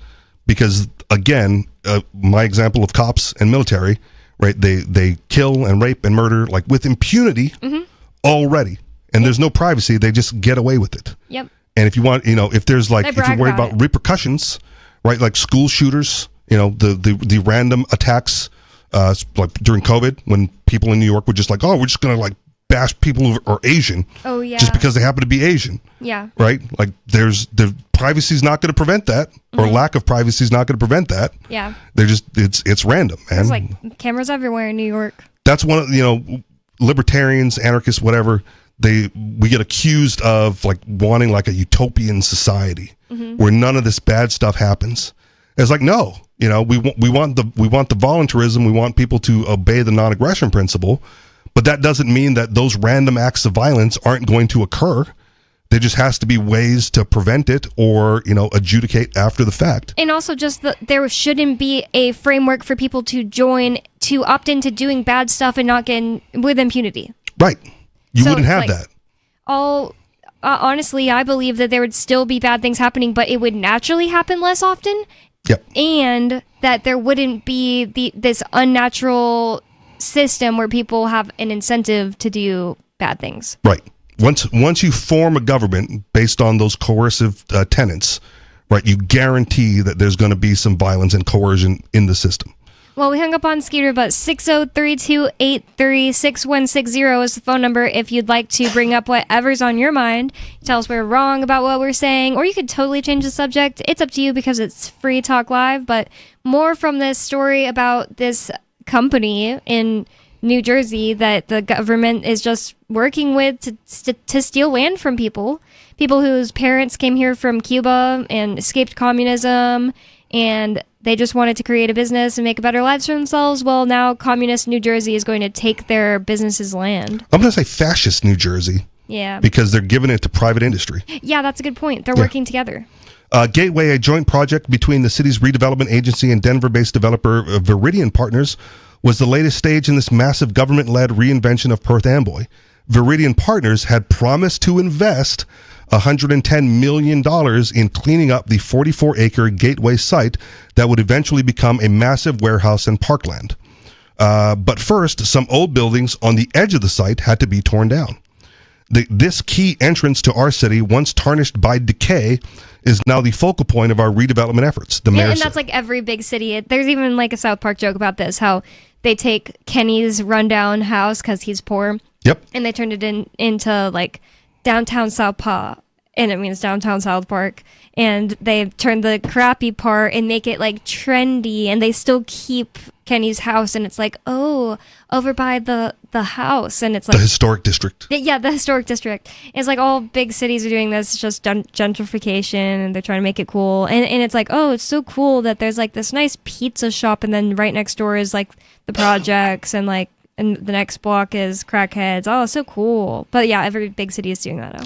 Now, ironically, right, if they wanted to buy the land and develop it and offer fair price to the previous owner, or at least make them an offer, right, they should be able to do that. Mm-hmm. Hey, we're doing this project, and it's always like the last mile problem, right? The last holdout's going to get the biggest payout because you can't finish it unless you pay them off huge.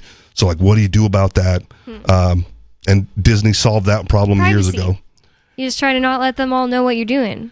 That's what Disney did. Oh. Like in order to build like Disney World, I don't have all the facts off the top of my head, but in order to build Disney World, Disney set up like a dozen shell corporations and bought up all the land that they needed under like the guise of all these shell corporations. Whoa. And then built Disney World on it, because they knew that if there was one company buying up all the land, someone would hold out.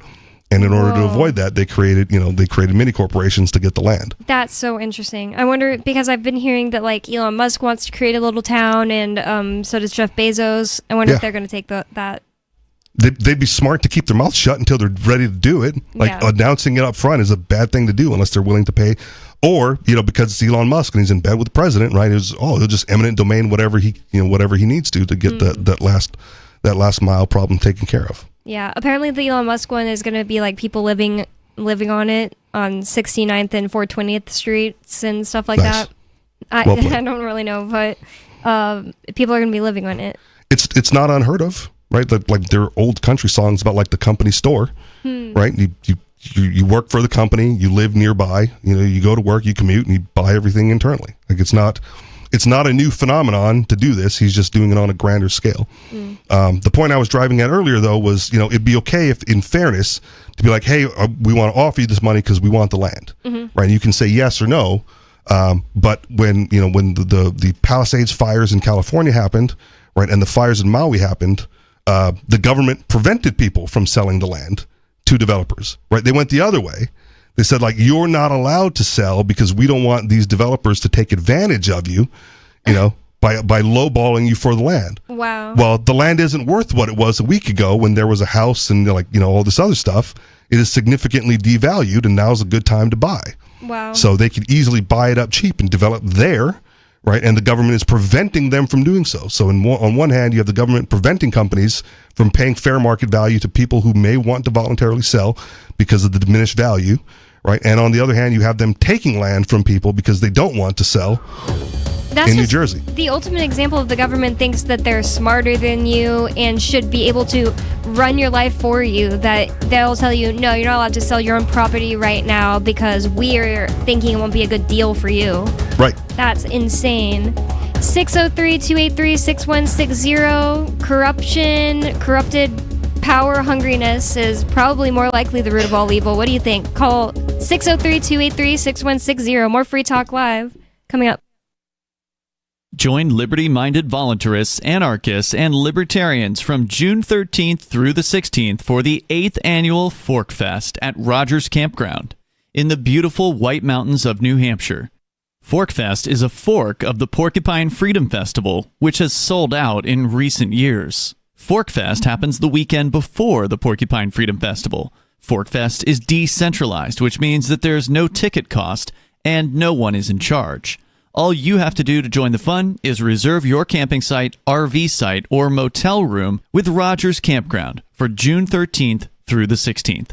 You can find out more at the unofficial website, forkfest.party. You can also connect with other attendees on the Forkfest Telegram and Matrix chat rooms, as well as the Forkfest Forum. You can find links to those at forkfest.party. We hope to see you there June 13th through the 16th. Forkfest.party. From Feature Story News in Washington, I'm Tony Waterman. The U.S. Justice Department has dismissed investigations into several police departments and ended reform agreements it put in place following the killings of George Floyd and Breonna Taylor. The Assistant Attorney General called the inquiries and reforms part of a, quote, anti-police agenda. FSN's Nick Harper reports from Washington. The proposed agreements would have provided federal oversight of police departments in Minneapolis and Louisville. Those were the cities where George Floyd and Breonna Taylor were killed by police, both of them black and unarmed at the time of their death. The Justice Department is also ending investigations into violence against black people in other cities. The department has called them overboard decrees that would have taken away power from communities and instead given it to unelected, unaccountable bureaucrats. I'm Nick Harper in Washington. A federal judge has ordered the Trump administration to maintain custody of a group of migrants it allegedly flew to South Sudan, a country the U.S. advises people not to travel to. Judge Brian Murphy stopped short of ordering the plane be turned around, but said the government had to maintain custody of the migrants while the court decides whether their removal was lawful. Last month, he blocked the White House from deporting migrants without 15 days' notice and due process.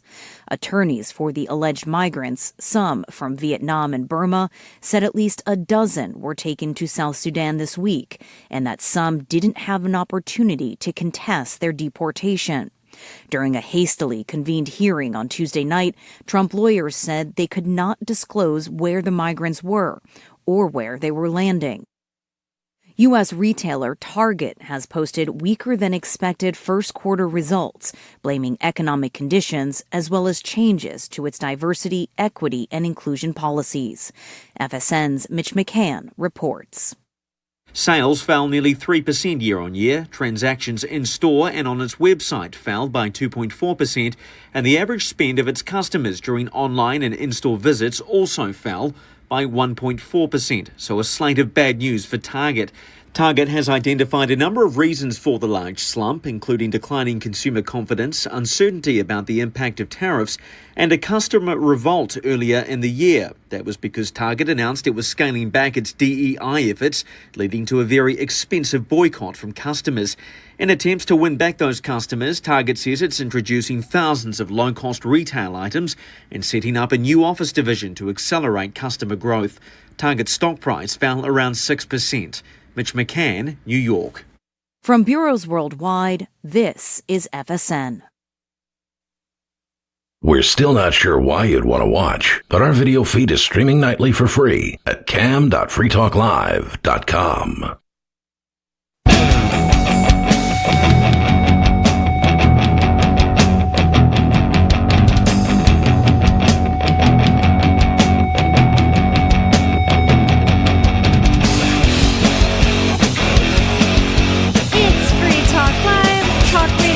You control at 603-283-6160. 603-283-6160 is the phone number you can call to bring up whatever is on your mind and talk with us here at Free Talk Live. You can change the subject, tell us that we're wrong.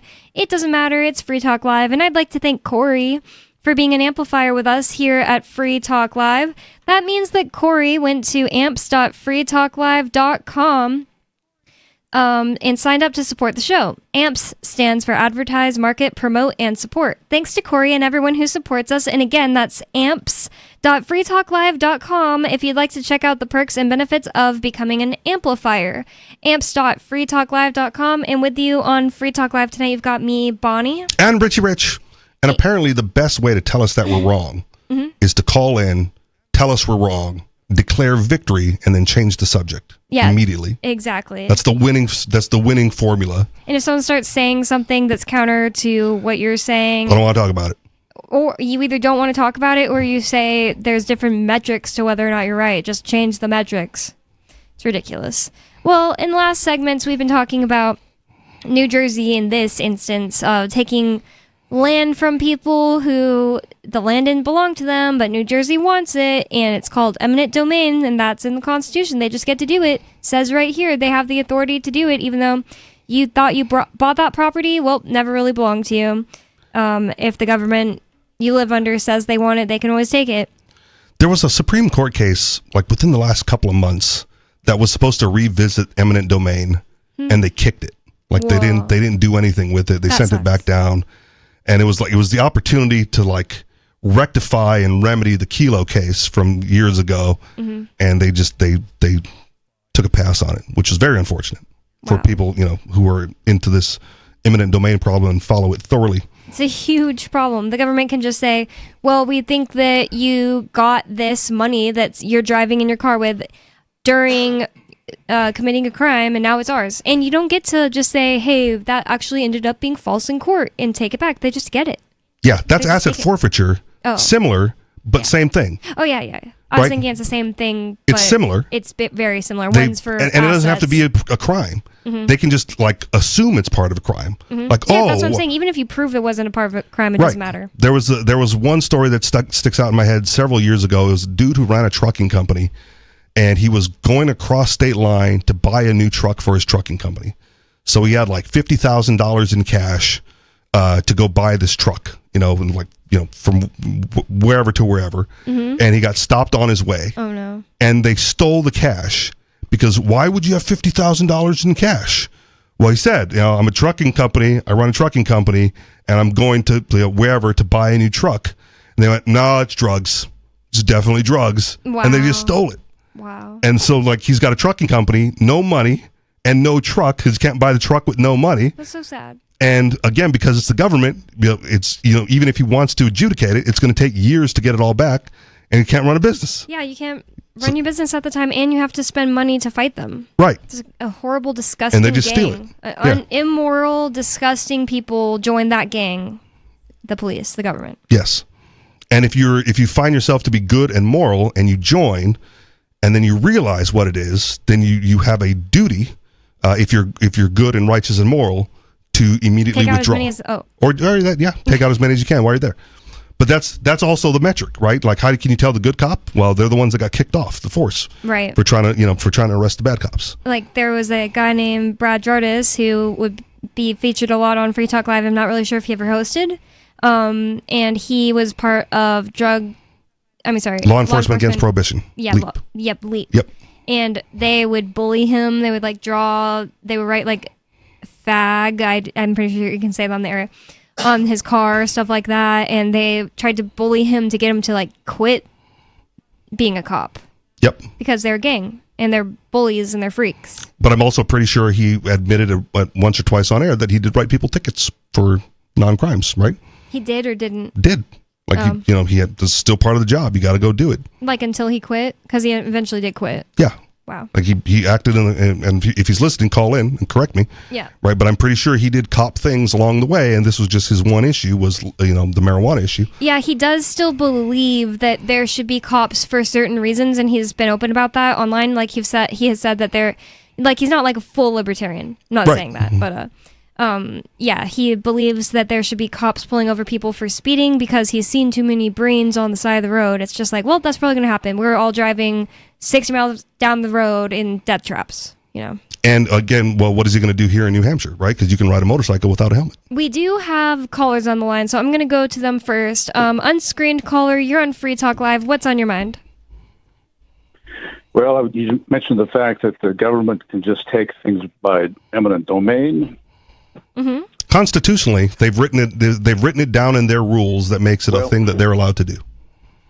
Well, of course, I have to remind you that there is no such thing as a government. There are only people, other people, who just act in a certain way, uncontrolled. But that's not what I wanted to talk about. I wanted to talk about, I think it was last week. This is like, I don't want to talk about it live. Yeah, that's true. But it is a good point. These people they don't have any actual special superhuman powers. They're not sent by God. No, they just are people who gave themselves titles, gave themselves names and badges, and they claim authority. They don't actually have any authority to take your stuff out of your car.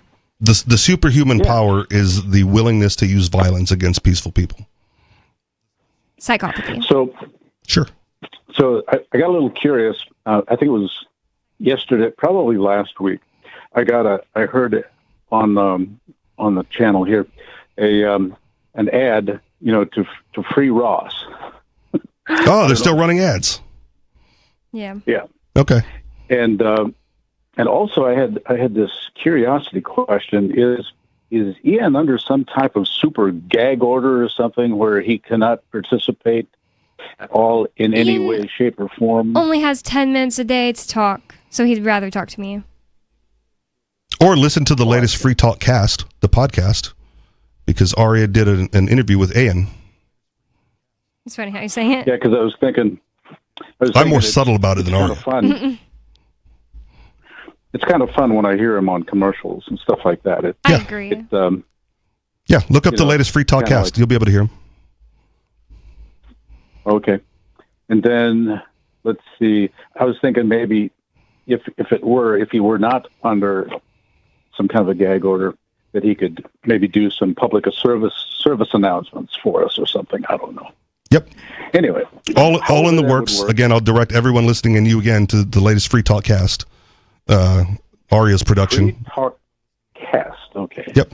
It should be in the main podcast feed for Free Talk Live, but it's also its own separate thing. So however you find it, I don't know all the outlets. You can go to the Free Talk Live SoundCloud to easily find it. Okay. And on YouTube. I think that one's still on YouTube. Okay. And where's that petition these days? Oh, freeiannow.org. It'll say right at the top of the page, sign the petition. Okay. Is that scheduled to be delivered at some point?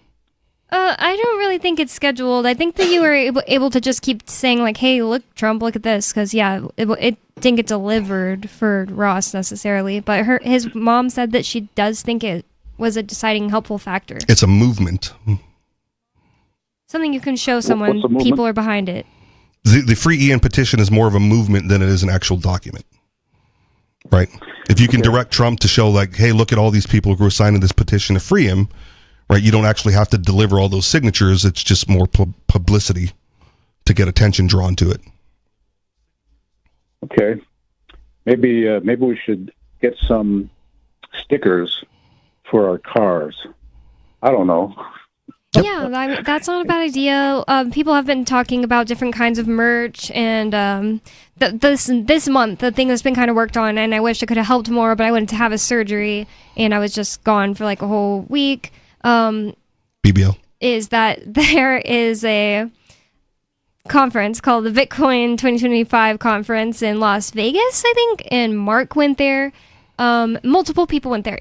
Even Ross Ulbricht's mom helped pass out things about Ian. So like it's not like people aren't doing things. I guess that the merch will be kind of maybe something we think about in the next couple months. And I really do appreciate it. The merch distributor currently for Free Talk Live? I can't think of them. LibertyMinded.com. There you go. Yeah, we should definitely talk to them about adding things. But right now he is actually in the process of revamping his site too. So. And LibertyStickers.com, I don't know if they still exist, but that was an advertiser for a long time on Free Talk Live. Oh, we could definitely reach out to them too. Yep. Or we could pretend to gift him an airliner. What's that? Trump. You know, the Trump thing. He got gifted from Qatar an airplane. Yeah. Yeah, That's we could say we're getting money up to gift him a better one. Now, to be fair, Boeing has so many issues, right? I don't even fault them for not want to flying a Boeing Air Force One. Oh, is that why he's? I believe so. Right? They're late on they're having issues. They're late on deliveries. Air Force One is like out of date. They had trouble getting the astronauts back. And if you're like the president of the free world, you're like, do I really want to do I really want to ride in a Boeing? Or does this Qatar, airline palace on wheels look a little better and more presidential? Maybe I go with the company that's not having so many mechanical issues. I was thinking something in the line of a press release, where you say we're nationwide, we're gathering together to counter the gift of Qatar. Anyway, I don't know if the feds would be thrilled with the idea of Ian being given some form of transportation. No, we would gift it to Trump as a bribe to get Ian out of prison. Oh, I see. I'm sorry.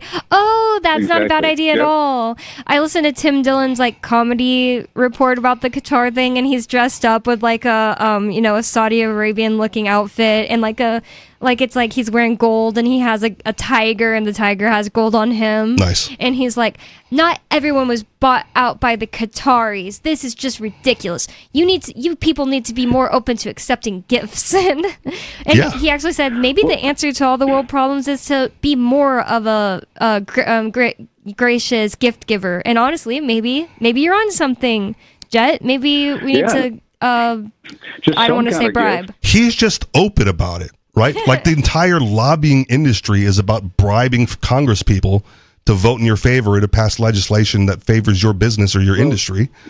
Right? Like that's all backdoor gift giving and hand wringing and whatever.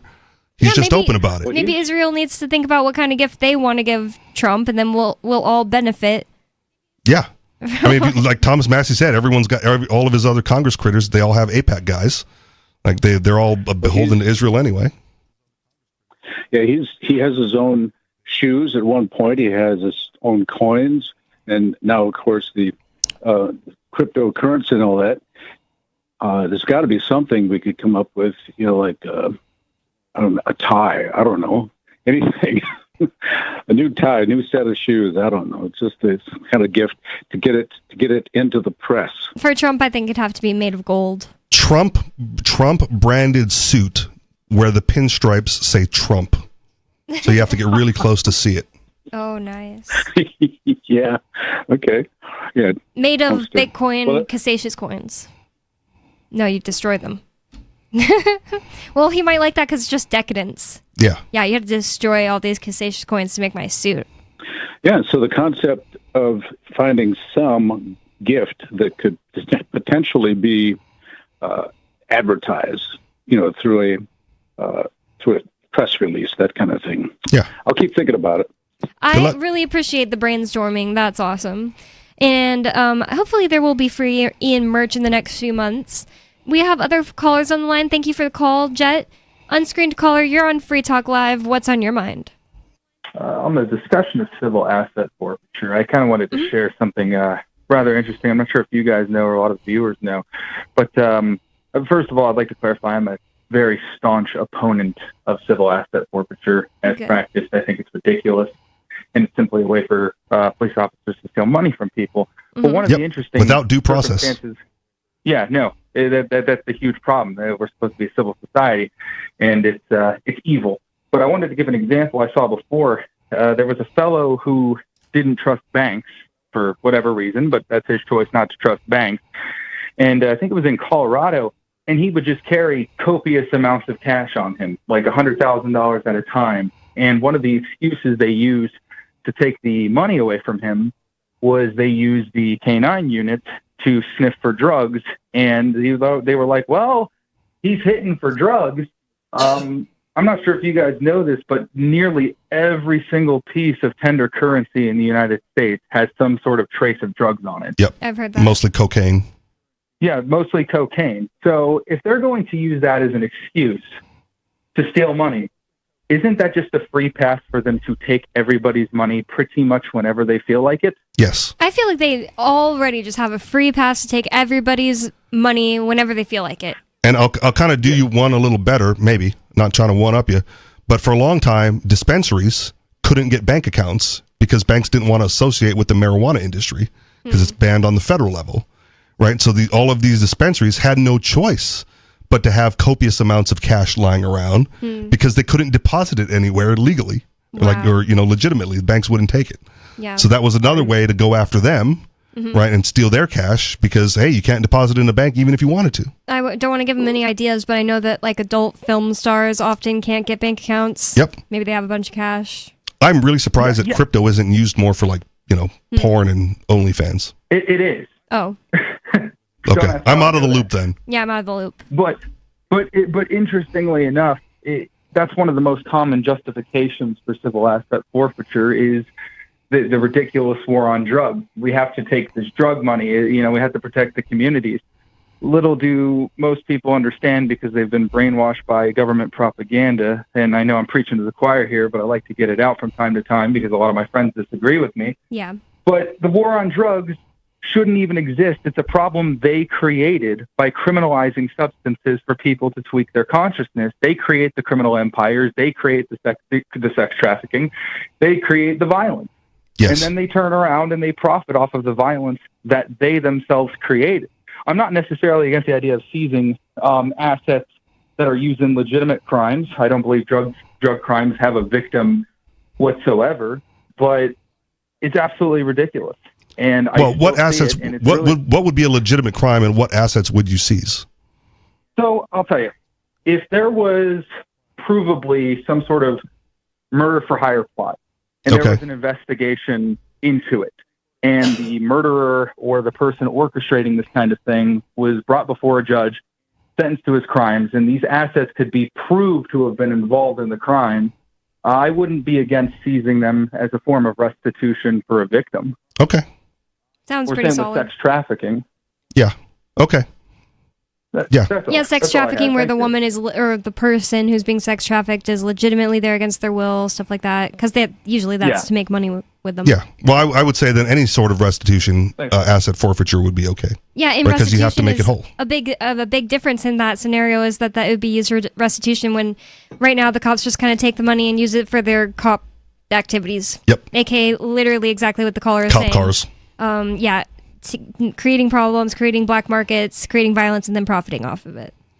One of the things with the war on drugs that scares me a little bit, and it may be like the biggest reason why I don't want to necessarily travel abroad to certain places, is like I don't do drugs.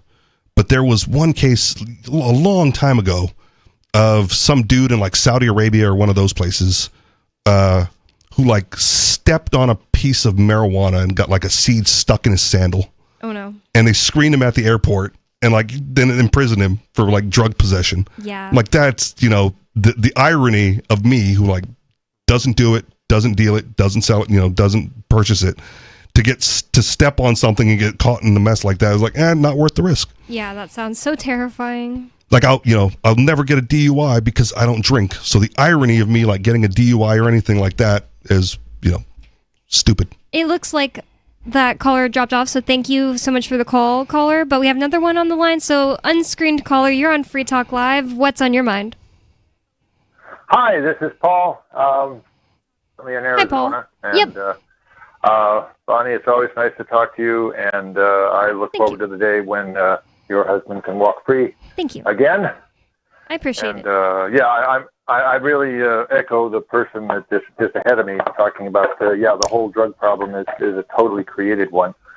But the problem, the issue is there's so many people who can't see reality. And I wanted to bring up a book that I came across. It's called What's Our Problem? It's a self-help book for society by Tim Urban. And he has a website called Wait But Why, which has got a lot of other nice content on it. But this book is just an incredible work. He says it took him 6 years to write this thing, and I believe it. And it goes into such amazing.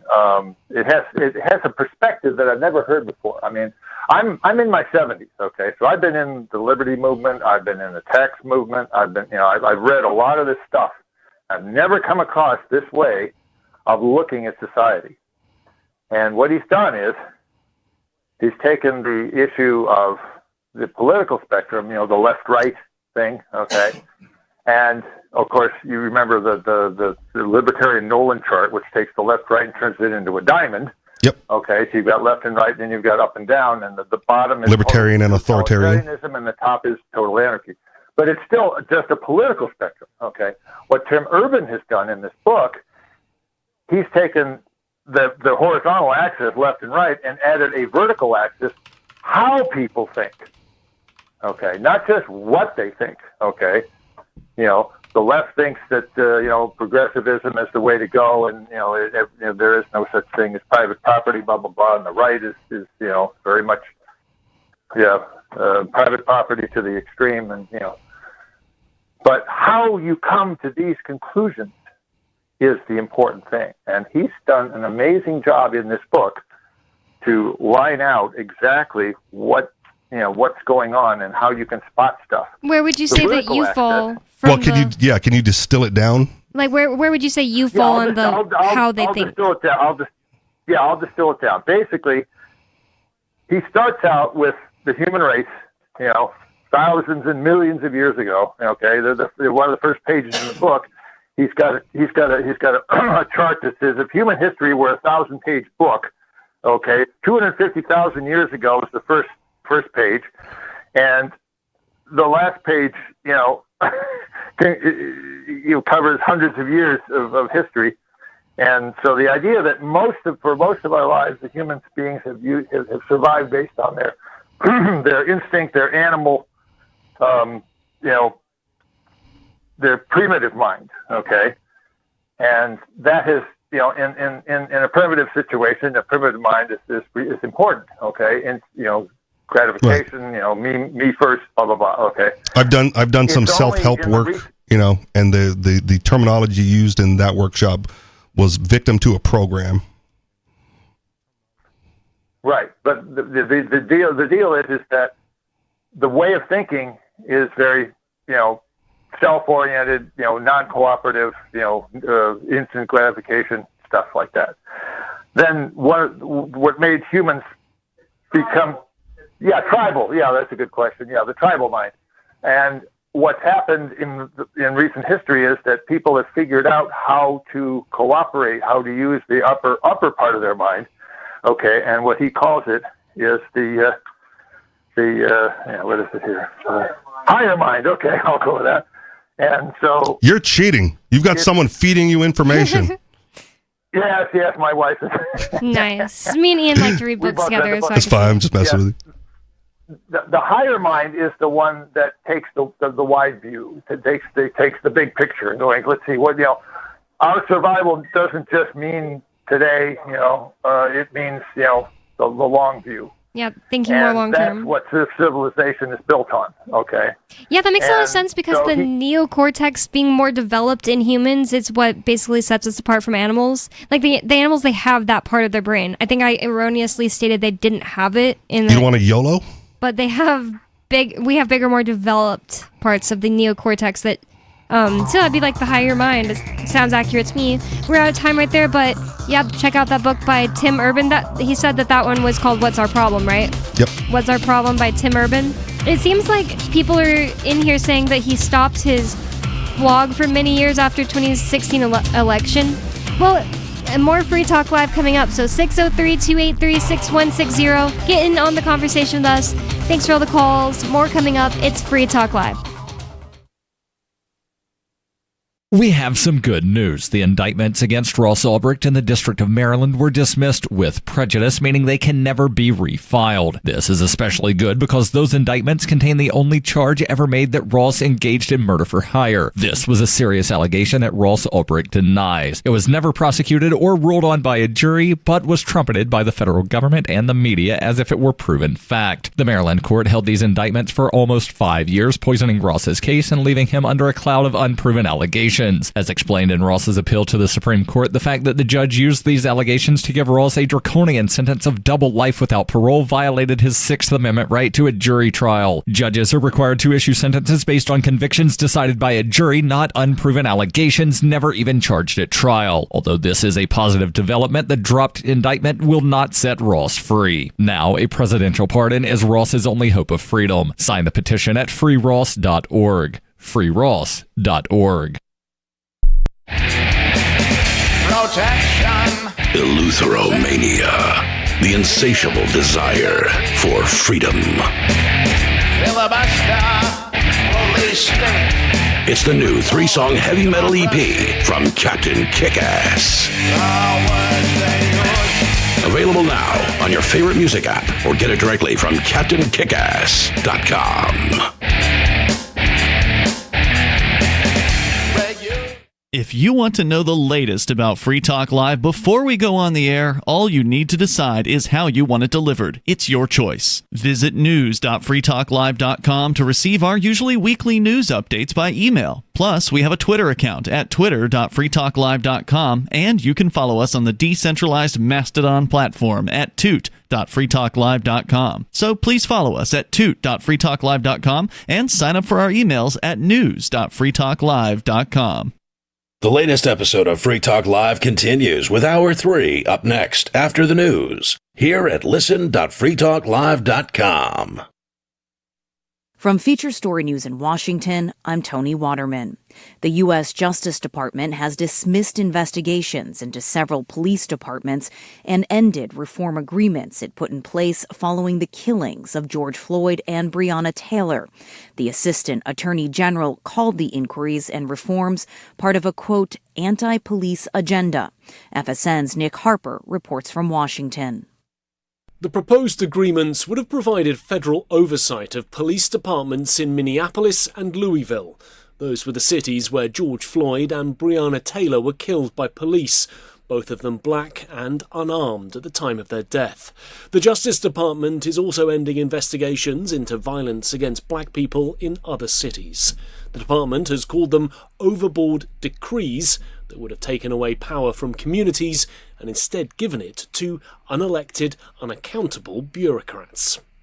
A federal judge has ordered the Trump administration to maintain custody of a group of migrants it allegedly flew to South Sudan, a country the U.S. advises people not to travel to.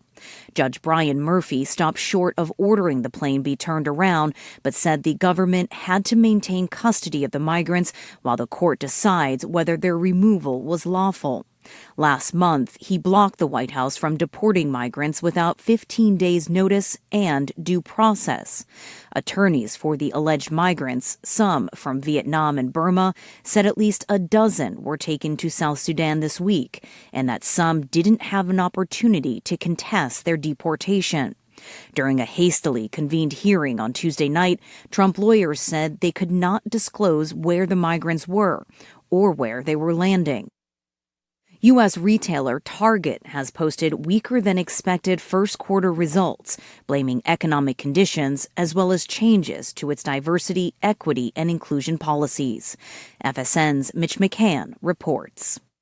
Sales fell nearly 3% year-on-year. Transactions in-store and on its website fell by 2.4%, and the average spend of its customers during online and in-store visits also fell by 1.4%, so a slate of bad news for Target. Target has identified a number of reasons for the large slump, including declining consumer confidence, uncertainty about the impact of tariffs, and a customer revolt earlier in the year. That was because Target announced it was scaling back its DEI efforts, leading to a very expensive boycott from customers. In attempts to win back those customers, Target says it's introducing thousands of low-cost retail items and setting up a new office division to accelerate customer growth. Target's stock price fell around 6%. From bureaus worldwide, this is FSN. With FSN Spotlight, I'm Simon Marks, looking today in more detail at Israeli Prime Minister Benjamin Netanyahu's plans for Gaza.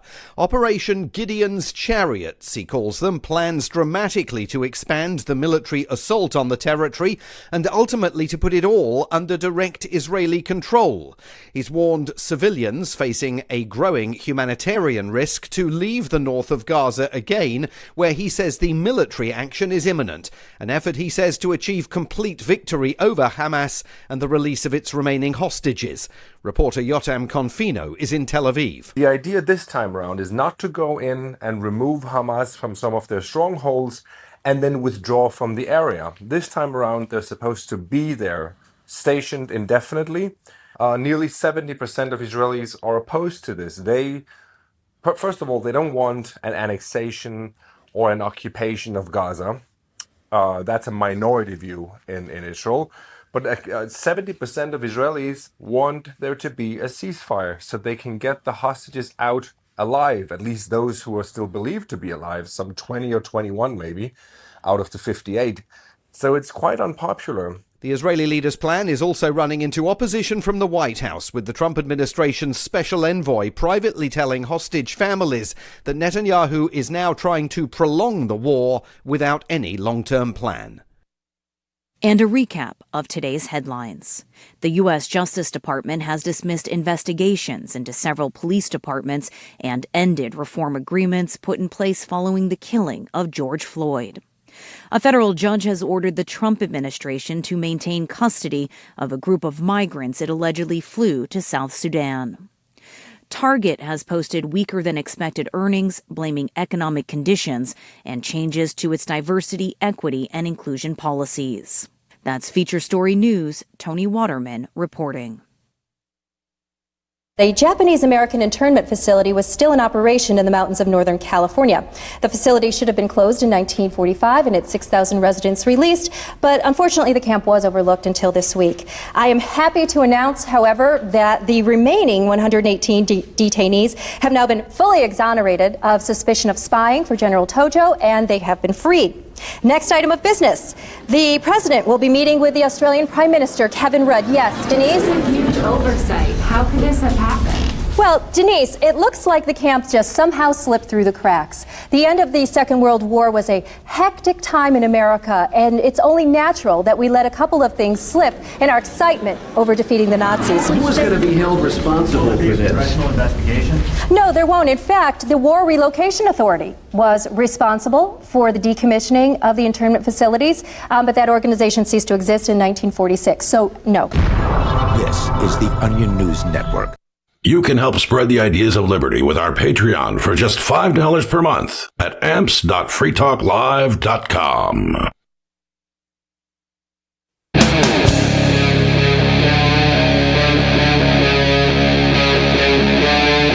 Free Talk Live.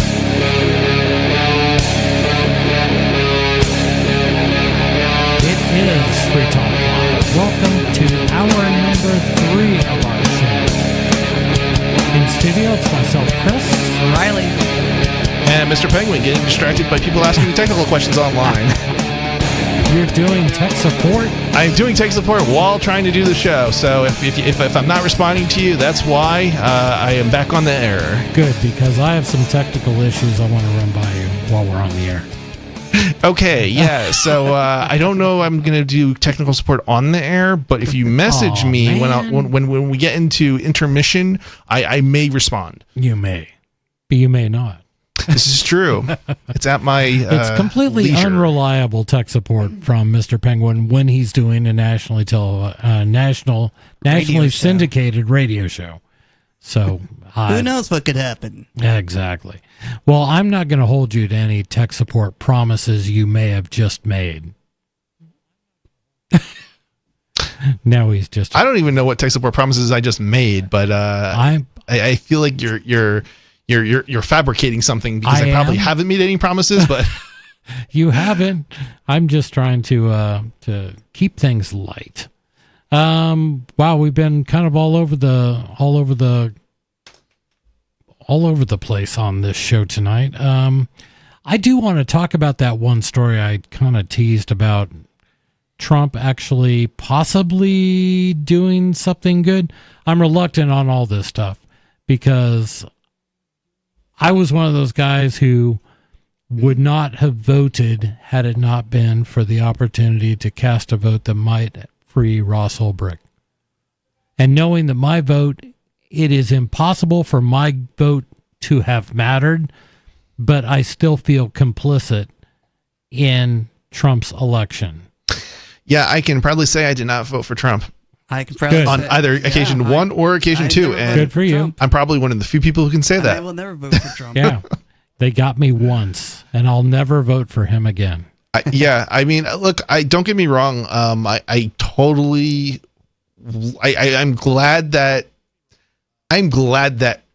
he was elected and he freed. Well, not so much that he was elected, but like what was the alternative, right? So like, at least something good came from the election, I guess, is kind of what I'm trying to say. Yeah. But I'm not a huge. I've never really been a huge Ross fan, to be honest. Right. Like I like what he did. Some of the things he said I don't like, but it's like, and some of the other things I wish he would have done. And if he had done, I probably would have been a much bigger supporter of, trying to get him released. But in my perspective, I'd much rather spend time on like people who moved to New Hampshire and did those, or didn't do that specifically, but did other stuff, right? Sure. To push liberty forward. So I mean, it's not, it's like he had the ability to, and he could have, and he didn't.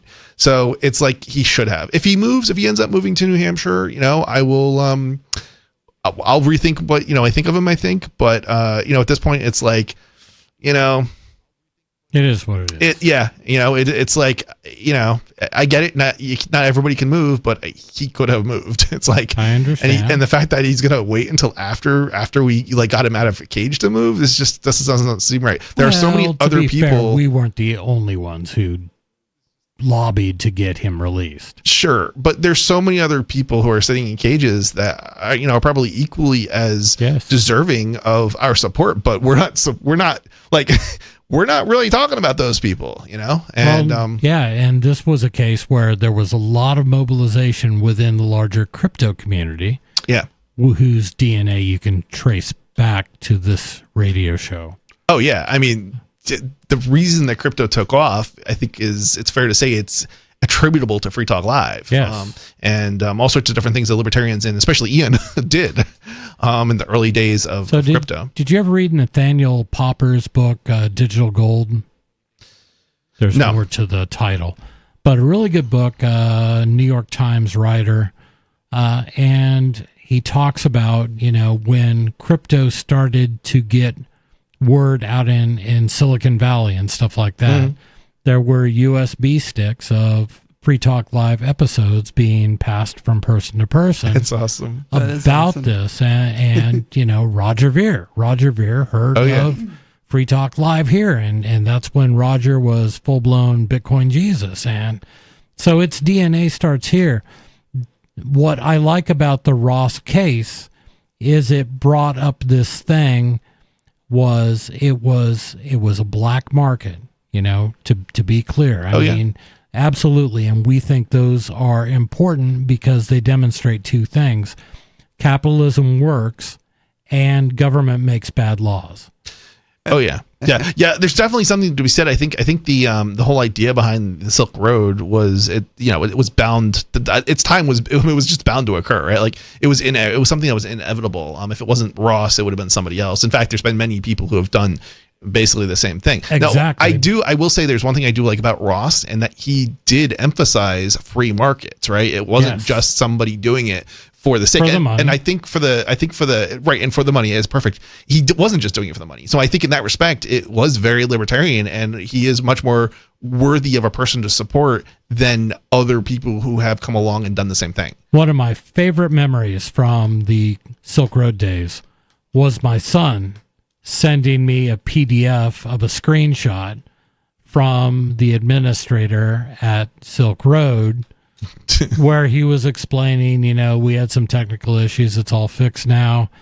And then the signature line at the bottom of the email or the post was a bunch of links to Mises.org, writings by Rothbard, and stuff like that. Yeah. That's funny. Yeah, and I was like, okay, now I am getting on there, and I am going to get an account. Yeah.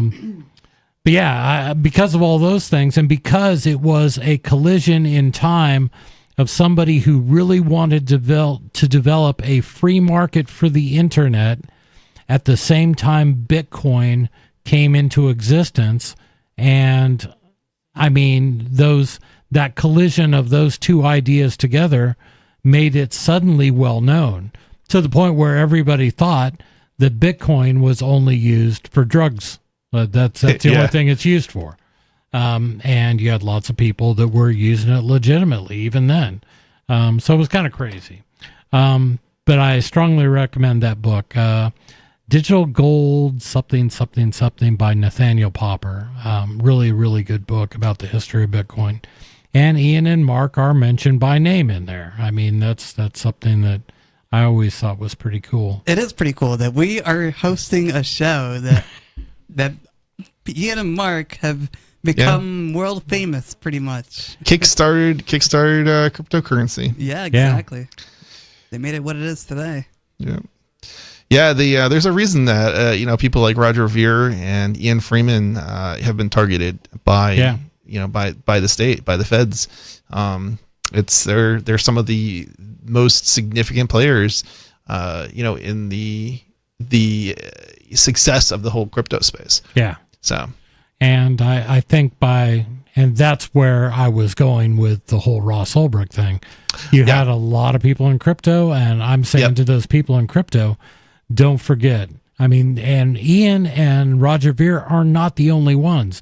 There are other people that have been taken down just because they were dealing in Bitcoin. Oh yeah, yeah. I mean, we have our own. We have other people within our own community in New Hampshire that have been taken down at some level.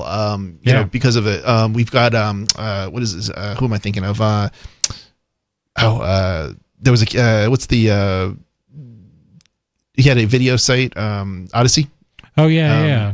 Jeremy Kaufman. Yeah, Jeremy Kaufman, another individual who the feds went after. Now they sued him. They didn't. I think. Well, no. Was it I can't remember. Was it just a lawsuit or was it? I think he was sued by the SEC. SEC. It was a lawsuit by the SEC against his business. So he basically they took his business from him. Let's put it that way. A very successful business at that. And it was crazy. It will continue until, and hopefully we'll be able to keep that stuff. I'm always amazed the justification they've got for taking down sites and doing things to people. And Jeremy Kaufman, in his case, it was because they were able to find a one instance by one guy, like one email that like could be conveyed as to basically having been, promoting it as a security, basically. Yeah. It's like, how on earth can that one email by one employee that you didn't authorize, result in your, them considering you to have sold cryptocurrency as a company, right? It just seems so absurd. And the same thing I've seen with like, there's a MP3, Michael Robertson. It wasn't MP3 Tunes. It wasn't MP3.com was what he was famous for, but MP3 Tunes was a site that he came out with, I don't know, a decade later probably.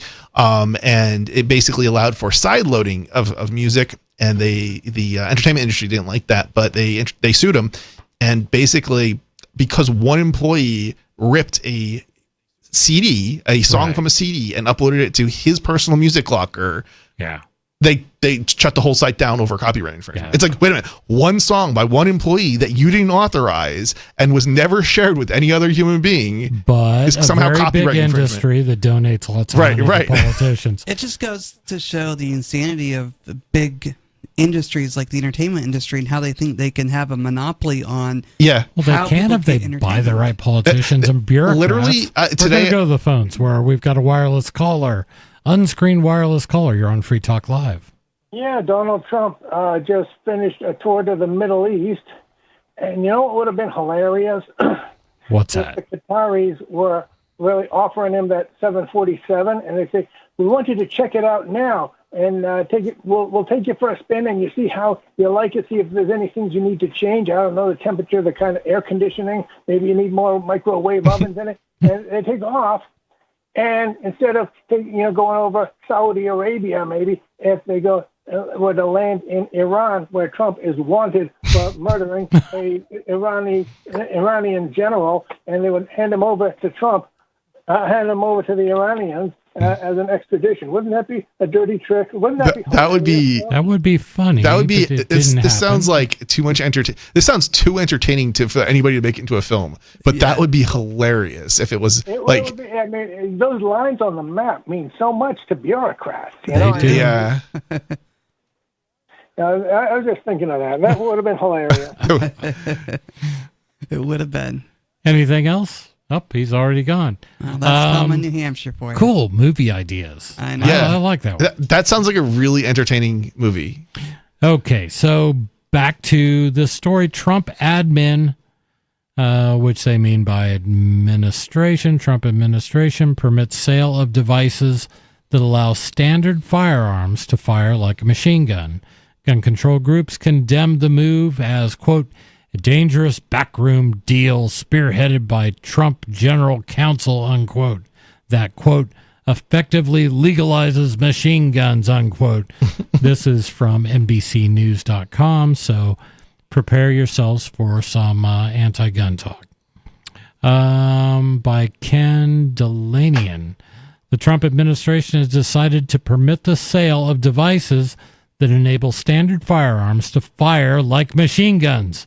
A move that one person familiar with the matter said was, quote, by far the most dangerous thing this administration has done, unquote, on gun policy. All right, I'm sorry, but I got to stop you for a second. How is that dangerous? You can already take a paperclip and turn any semi-automatic into a fully automatic machine gun, correct?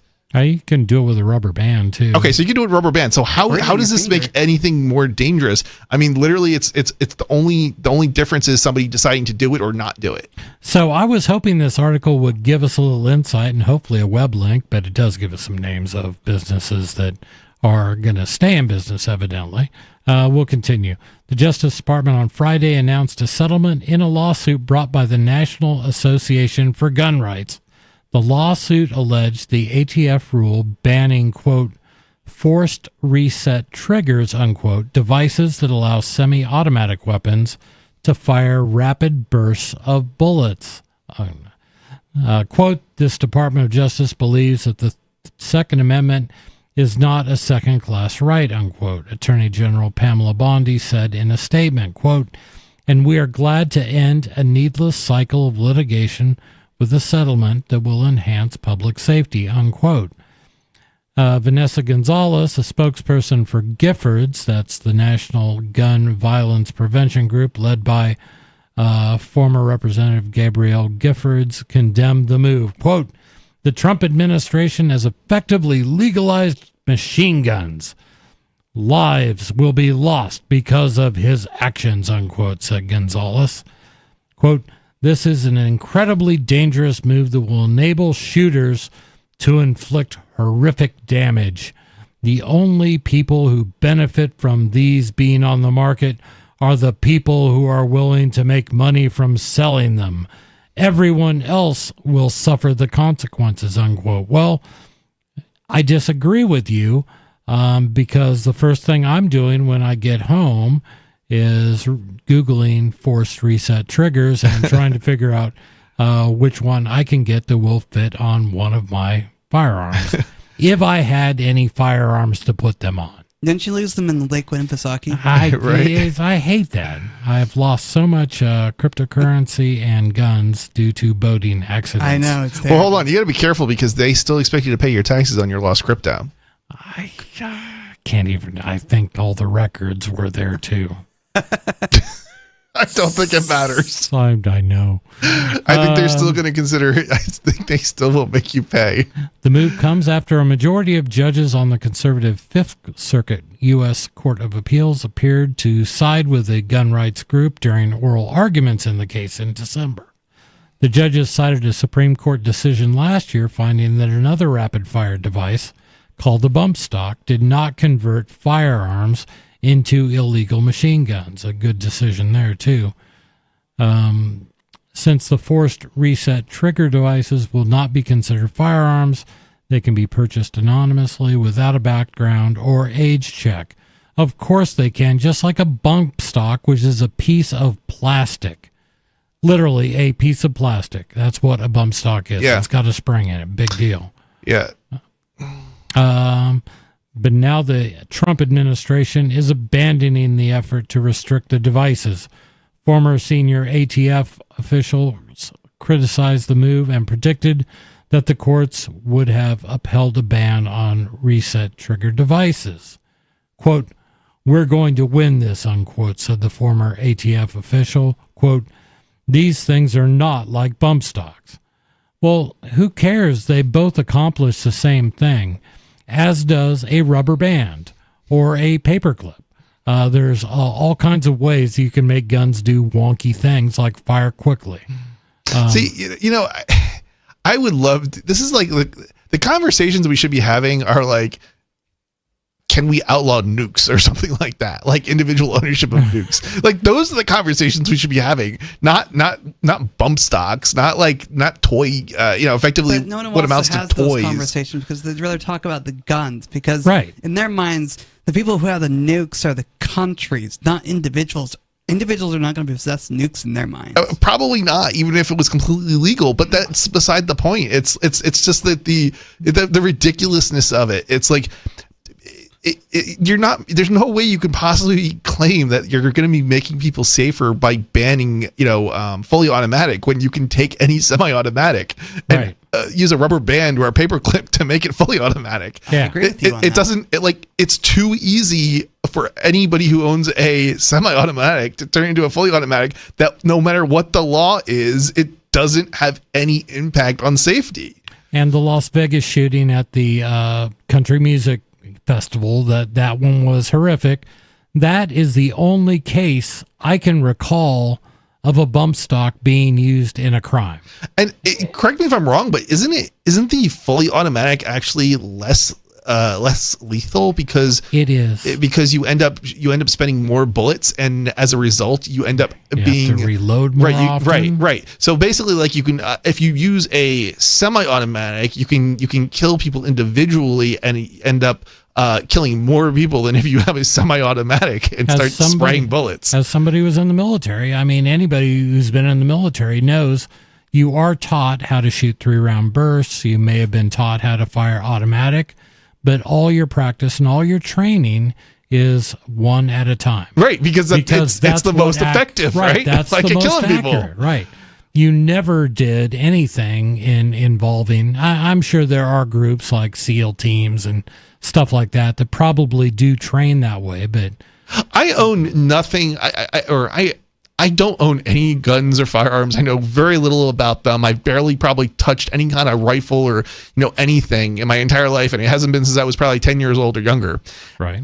And if I am aware of this, like you would think that, you'd think that your Congress critters would have done a little bit of research, but no, of course it doesn't. They don't even care because it's all about getting votes. Well, their goal, and those who are anti-gun, is not to restrict it, just to, if you want to have a gun for hunting, they want all guns off. They just want them all gone.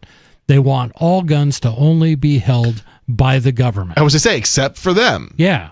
But of course, when the Republicans come into power, the Republicans aren't allowed to have the guns either. Right. Of course. It's only when their people are in power that the guns are okay for the government to have. Well, you got to have the right people having the guns, otherwise there'd be crime in this. Right, and we have to also ban the Republicans or the Libertarians from getting elected too. Exactly. This was kind of interesting. Under the settlement, the Justice Department, quote, will bind itself in perpetuity not to enforce the machine gun ban against any device that functions like forced reset triggers, unquote, one person familiar with the settlement told NBC News. Quote, ATF must also return thousands of seized forced reset triggers to the previous owners. In other words, machine guns will soon become legal to possess and purchase, and the federal government We'll flood the market with devices. This is the gun grabbers spreading fear. Some of the most popular versions of forced reset triggers are made by a company called Rare Breed Triggers, which was sued by the ATF in a separate case. The case will have to be dropped as part of the settlement, one of the people familiar with it said.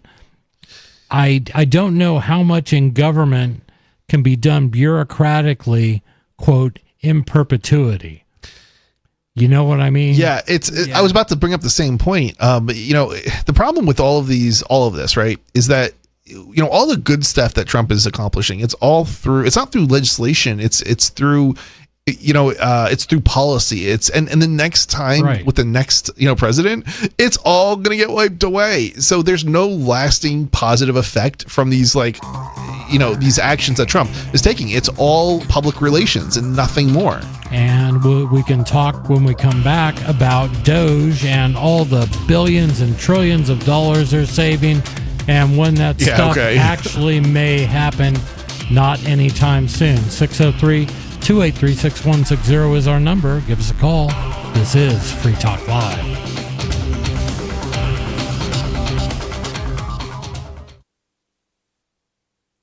When every dollar counts, hit those dollar stores. I'm Holland Cook with Inflation Hacks. You might have heard newscasters chuckle when Dollar Tree stores recently marked up some items to $1.25. But Dollar Tree and Dollar General and Family Dollar are still the best place to buy things that cost dollars more elsewhere. Next time you're at the drugstore, look at the price on the back of greeting cards there. And why pay more for picture frames, phone cables and chargers, and school and home office supplies? Santa will thank you for buying gift bags and wrapping paper at dollar stores. And because breakage happens, the price is right for wine glasses and martini glasses and other drinkware. Cheers! How are you coping? Post your inflation hacks at andyoucanquoteme.com.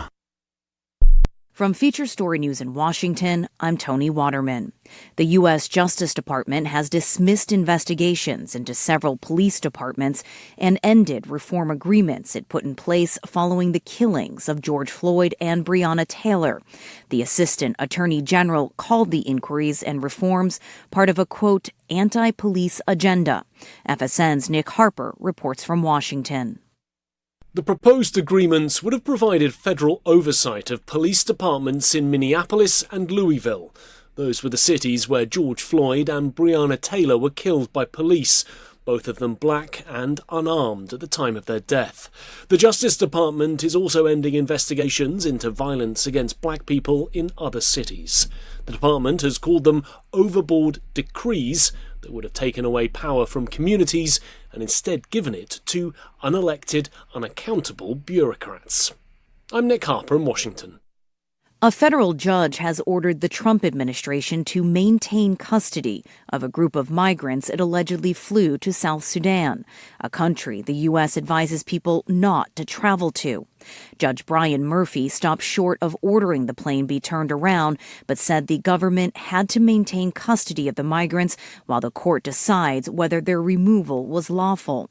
Last month, he blocked the White House from deporting migrants without 15 days' notice and due process. Attorneys for the alleged migrants, some from Vietnam and Burma, said at least a dozen were taken to South Sudan this week, and that some didn't have an opportunity to contest their deportation. During a hastily convened hearing on Tuesday night, Trump lawyers said they could not disclose where the migrants were or where they were landing. U.S. retailer Target has posted weaker than expected first quarter results, blaming economic conditions as well as changes to its diversity, equity, and inclusion policies.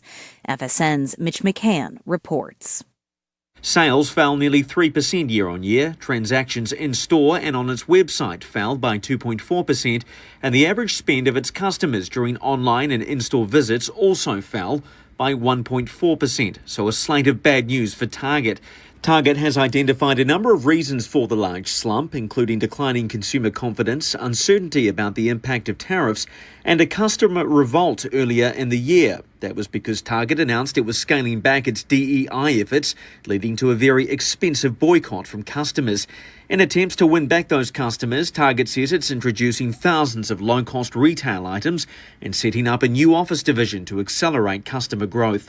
Target's stock price fell around 6%. Mitch McCann, New York. From bureaus worldwide, this is FSN. Yep, we still do email. Drop your email address in the entry box at freetalklive.com, and you'll be kept in the loop with Free Talk Live.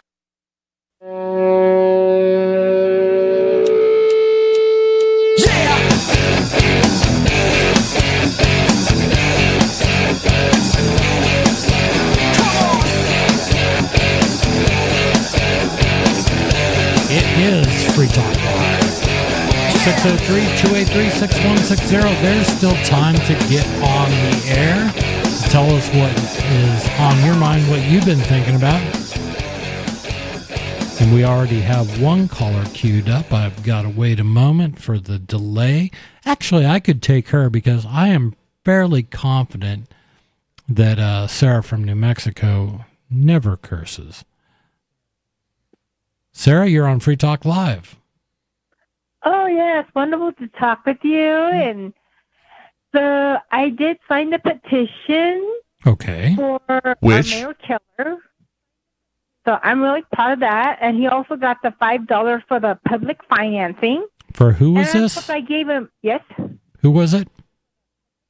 Our current mayor, Tim Keller. Okay. So, and you know what? I'm worried that I don't want 11 people on the ballot. I really don't. Yeah, you kind of upset me. You've voiced a problem with that. You like a small ballot. Right, because And I you know, want 50 don't people on the need, ballot. Like you know, like Is it too many people to research for you? What'd you say? Is it too many people to research for you? You know, it is. Yeah, it kind of is because it's more work. It's more work. Yeah. Democracy should be hard work. Well, that's why I'm gonna just stay with our current mayor, and you know, maybe it might be he's building this youth center like 6 months before he gets reelected. This might be like a little gimmick to get him reelected, but I like it. Politician? No. Yeah, well, I mean, he's going to do the most before they get elected. I don't care when he built it. The fact that he's building a youth center. I used to be a homeless young person under 25, and it was extremely dangerous. I was inexperienced with life. I had pimps coming after me. It was just, atrocious. So when I found a youth center in the Seattle, Washington, it was like going into heaven. I felt so safe, so secure, and I want that for the homeless youth here.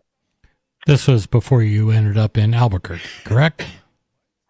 Right. Well, yeah, I was about 28, and I was in Seattle, and they had a youth center. You have to be under like 21 to use that center to get mail. They get lunch there.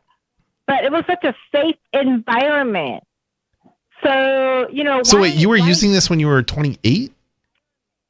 Well, I mean, I wasn't using it. I was not allowed to. But you know what? A lot of younger people looking, they kind of try to they were like 24 or whatever.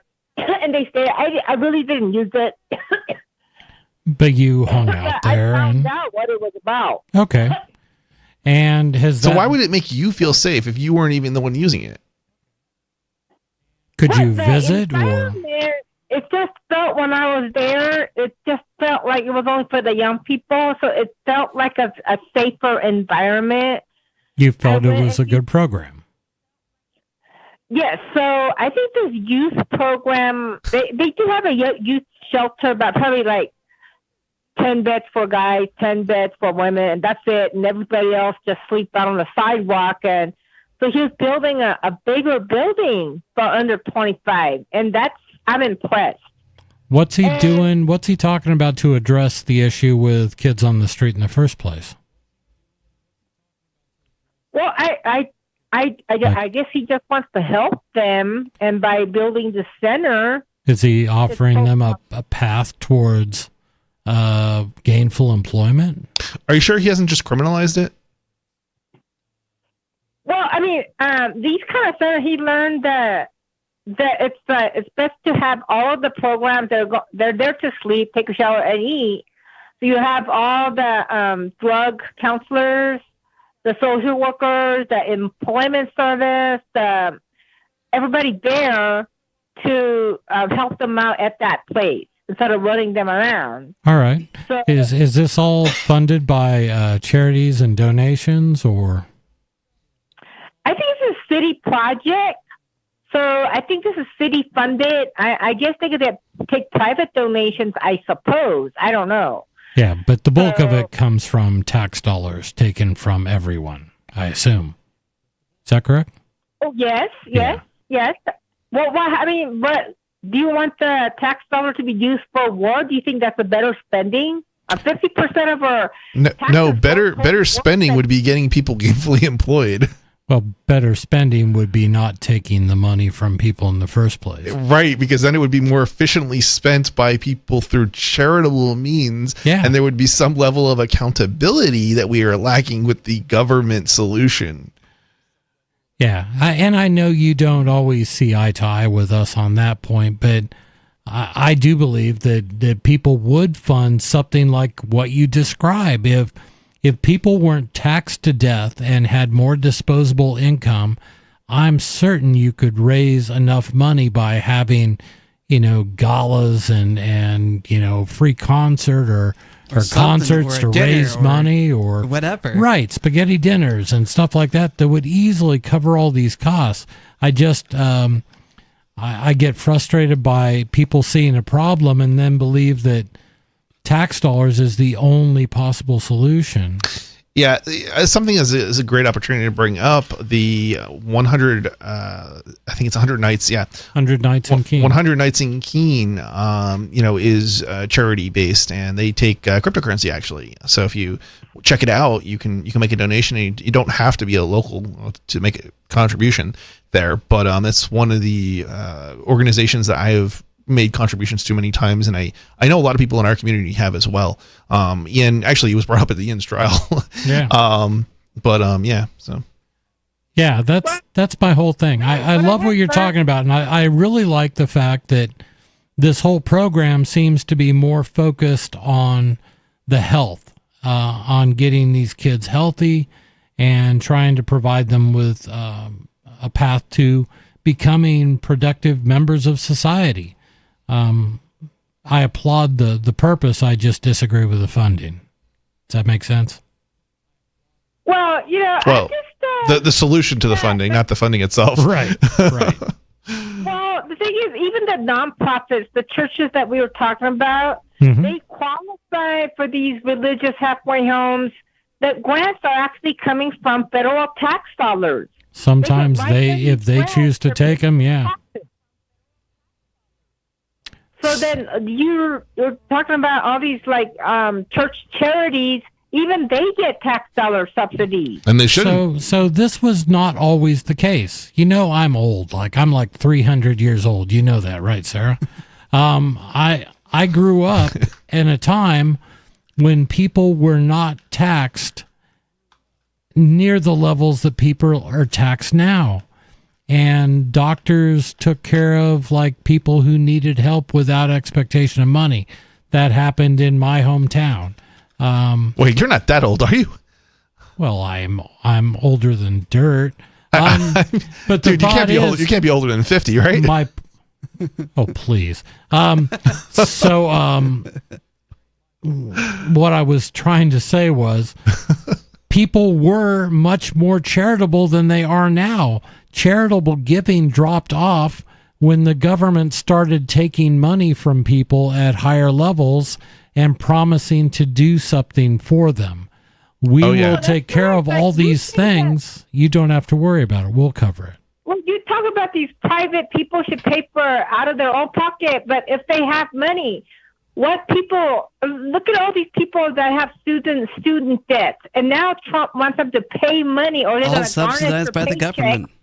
The problem was that they were given loans in the first place without actually doing any accountability, in terms of whether or not these individuals were in programs that would eventually lead to jobs that paid enough to actually recover those loans. I have no sympathy for somebody who signs a loan document when they can't afford it.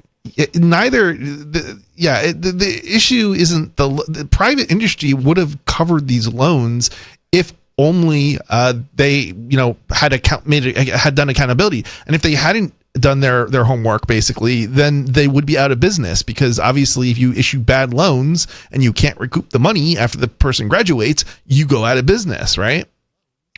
Well, but one thing about the government doesn't go out of business; it just keeps stealing from the rest of us to cover the loans that don't get paid.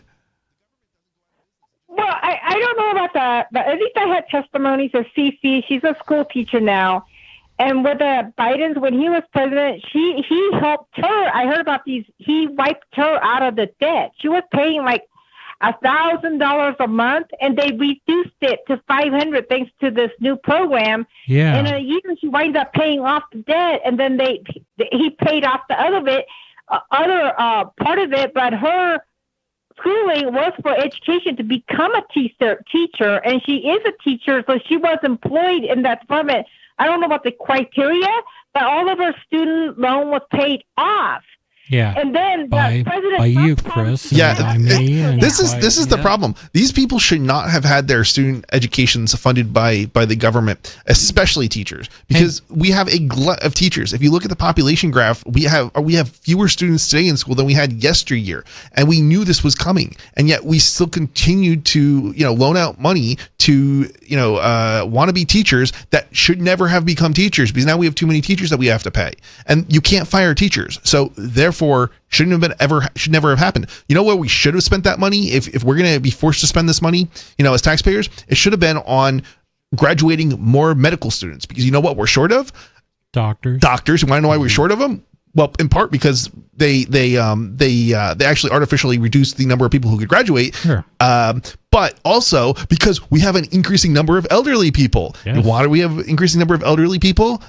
The baby boom after World War II. All those people are getting old, and you're welcome. Yeah, I mean, this is why government should not be involved. Period. It doesn't matter whether we're talking about funding or rulemaking or any of it. And I've got to say, Obama did two horrific things to the U.S. economy. First of all, he socialized healthcare, which is why instead of prices going down as was promised, prices are through the roof. Cost of prescription drugs is up, cost of care is up. And the other thing that he did was he nationalized all student debt. He said everything has to go through us. And by the way, the U.S. will guarantee all student loans, which means there is no requirement for a bank to even do due diligence. Nope. What is your degree going to be in? Basket weaving? Great. How much do you need? It made education more expensive because the colleges realized, hey, this spigot is turned on and it will give us as much money as you want. College education didn't go up by the amount of inflation. It went up by like 8% when it was at 2 or 3% a year. And it's like, why do you think that is? It goes up more than inflation explicitly because you literally took money from the general population and loaned people money, as opposed to before they actually had to compete for people based on price. And when you compete on price and people can't afford it, well, you get fewer students. So you're incentivized to keep the prices affordable. So there we looked at healthcare and we looked at student loans as both things that are horrifically expensive after government got involved. Right. Education good, government involvement bad. Yes. Well, anyway, I'll get back to, if anybody's listening in Albuquerque, do not sign for these idiots just to be put on the ballot. That's what I'm asking. Because I don't want every person that want to run 50 people ballot, all this nonsense.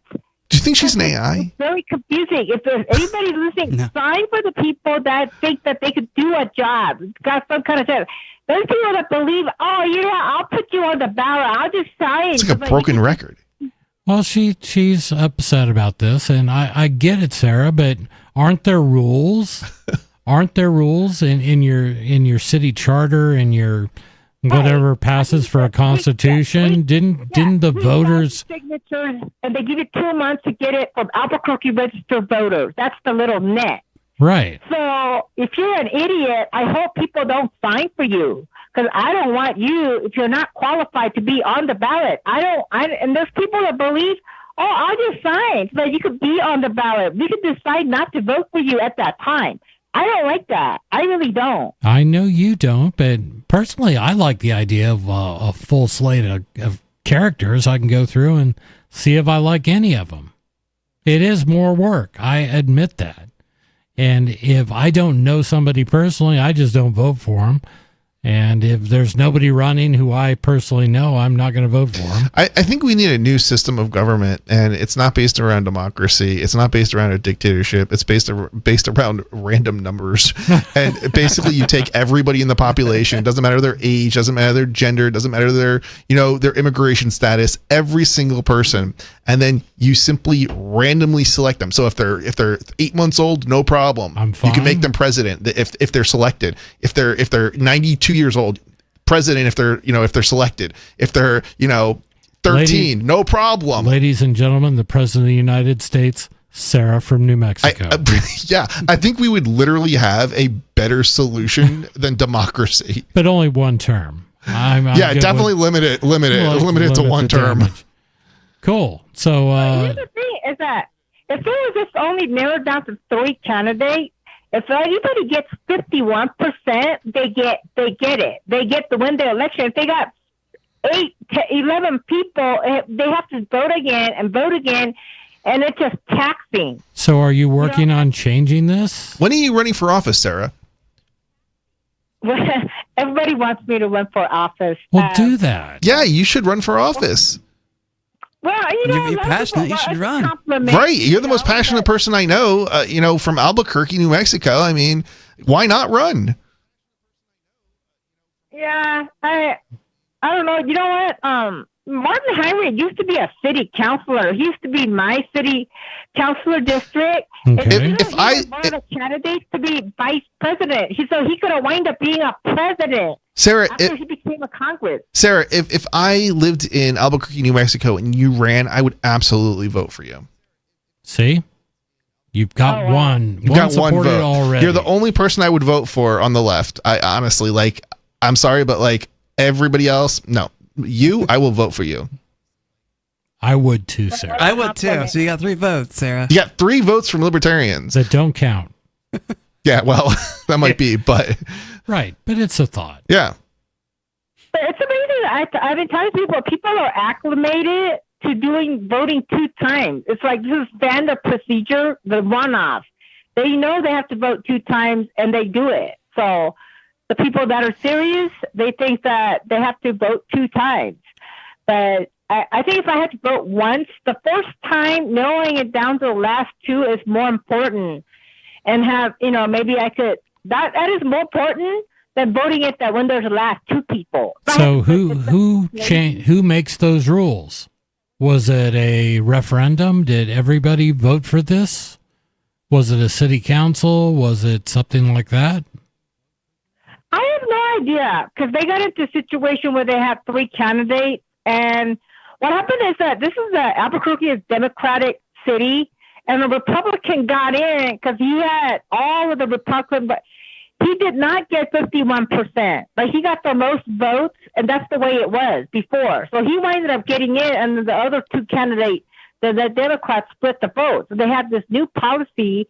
You have to get 51 the first shot, otherwise you do the top candidates and doing the runoff. So everybody's accustomed to voting 2 times now. Huh. Well, I don't know. I mean, that's the thing that you have a problem with. So I would research how that changed in the first place, and then try to convince people that it should go back to the old way. Why not do that? Okay, nice talking with you. So you have a good night. Yeah, Bye-bye. you too, Sarah. Thank you. When she's done, she's done. Oh my god, that's all right. Yeah. I always enjoy a good. I feel like we held her on for too long anyway, but like, well, every call seems like it goes too long. I don't know about every call, but I do try to always interject, at least try to get her to think a little bit. And I know I don't she know if you're going to make much idolizes. progress in Sarah, though. No, she calls. I've only been She's working called on in it. as long as I can remember. I've only been working on her for 10 years. In another 10 years, it still won't matter. goes in one ear, goes out the other. Yeah. Yeah. Oh, God. I kind of get it. But what do we just give up? If people are calling with a diehard leftist point of view, and I personally disagree with them, I'm going to continue to try to make a difference. I actually do like when people on the left call, and people on the right, because it gives us an opportunity to have a discussion. Oh yeah, it's sometimes it's hard to have discussions with people who are just so out there, but it's good to have a discussion. Like, I don't think we're going to change anybody's mind. Don't get me wrong, but I still think it's good to have the discussion. And I don't think it's never about changing Sarah's mind. I'm never going to do that. No. I'm just one ear out. It goes in one ear, goes out. I don't even know if it goes in the ear. Right. But for somebody else listening, it might ring a little bit of truth, and maybe they'll at least think. Sarah will never think. Yeah, I tend to suspect probably not. But you know what I do think it does is it gets people, it gets the ideas of liberty out there. And some percentage of people, I think, will end up hearing about things like the Free State Project, and they'll end up moving to New Hampshire, and we'll have some impact somewhere. And that's the thing that's the reason I do, Free Talk Live. Sure. It's the advocating for peaceful solutions to problems. And I don't think we're going to have peaceful solution to problems everywhere, but if we focus on like New Hampshire, I think we can eventually achieve that, general objective. Yeah. And I'm of the opinion that if you make wherever you live a bit more free, that's a good thing. And if you can overturn one bad law in wherever you are, that's great. That's a nice win. thought. I just don't know if that's possible anywhere. Right. And you may find out that you just can't get it done where you are.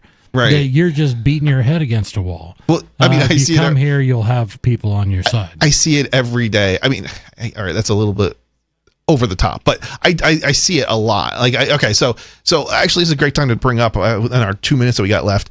I went to Shiloh had a trial in Vermont the other 2 days in a it was 2 day trial, and it was I'm trying to think what the charges were exactly, but basically it was hindering a police officer or impeding a police officer. Okay. And this trial, the trial basically had no evidence. It was all speculative, and basically you had to infer everything. So allegedly, what did Shiloh do? So allegedly, I can tell you what she did do, right? So there's video of it, right? And it literally does not matter because nobody thinks, nobody thinks for themselves, ever. And this is why you can't change people's minds. The evidence was basically a video that showed her getting into a car. Well, two kids running to the car, getting in the car. The office, it was a very, very, very brief interaction with law enforcement, but Dylan, the boyfriend, was basically told he was under arrest, and for what I don't know, because he hadn't actually committed any crimes yet, but nonetheless, and the officer was dealing with him. Now he had a firearm on him, he had a gun, and so for safety reasons, they put him under arrest, and they never told anybody that anybody was being detained, although they did tell Dylan that he was under arrest. And Dylan was the one right next to the cop, and behind Dylan was the car, and the two kids ran into the car. And as that's happening, she's going around to the driver's seat, gets in the driver's seat, and takes off. Now, she obviously knew there was a law enforcement officer, but at no point did they ever, tell her she was detained. They never told her, anything in regards to. You can't leave. You can't go. Right. The court, there was a court order, but she was never informed of this court order. Nobody was. Anyway, or she couldn't hear it anyway. And it was pretty obvious from the video she wouldn't have been able to hear it because she was kind of, first of all, she was clearly focused on getting out of there and going around the car. And so she wouldn't have been able to hear it. But it didn't make any difference whatsoever.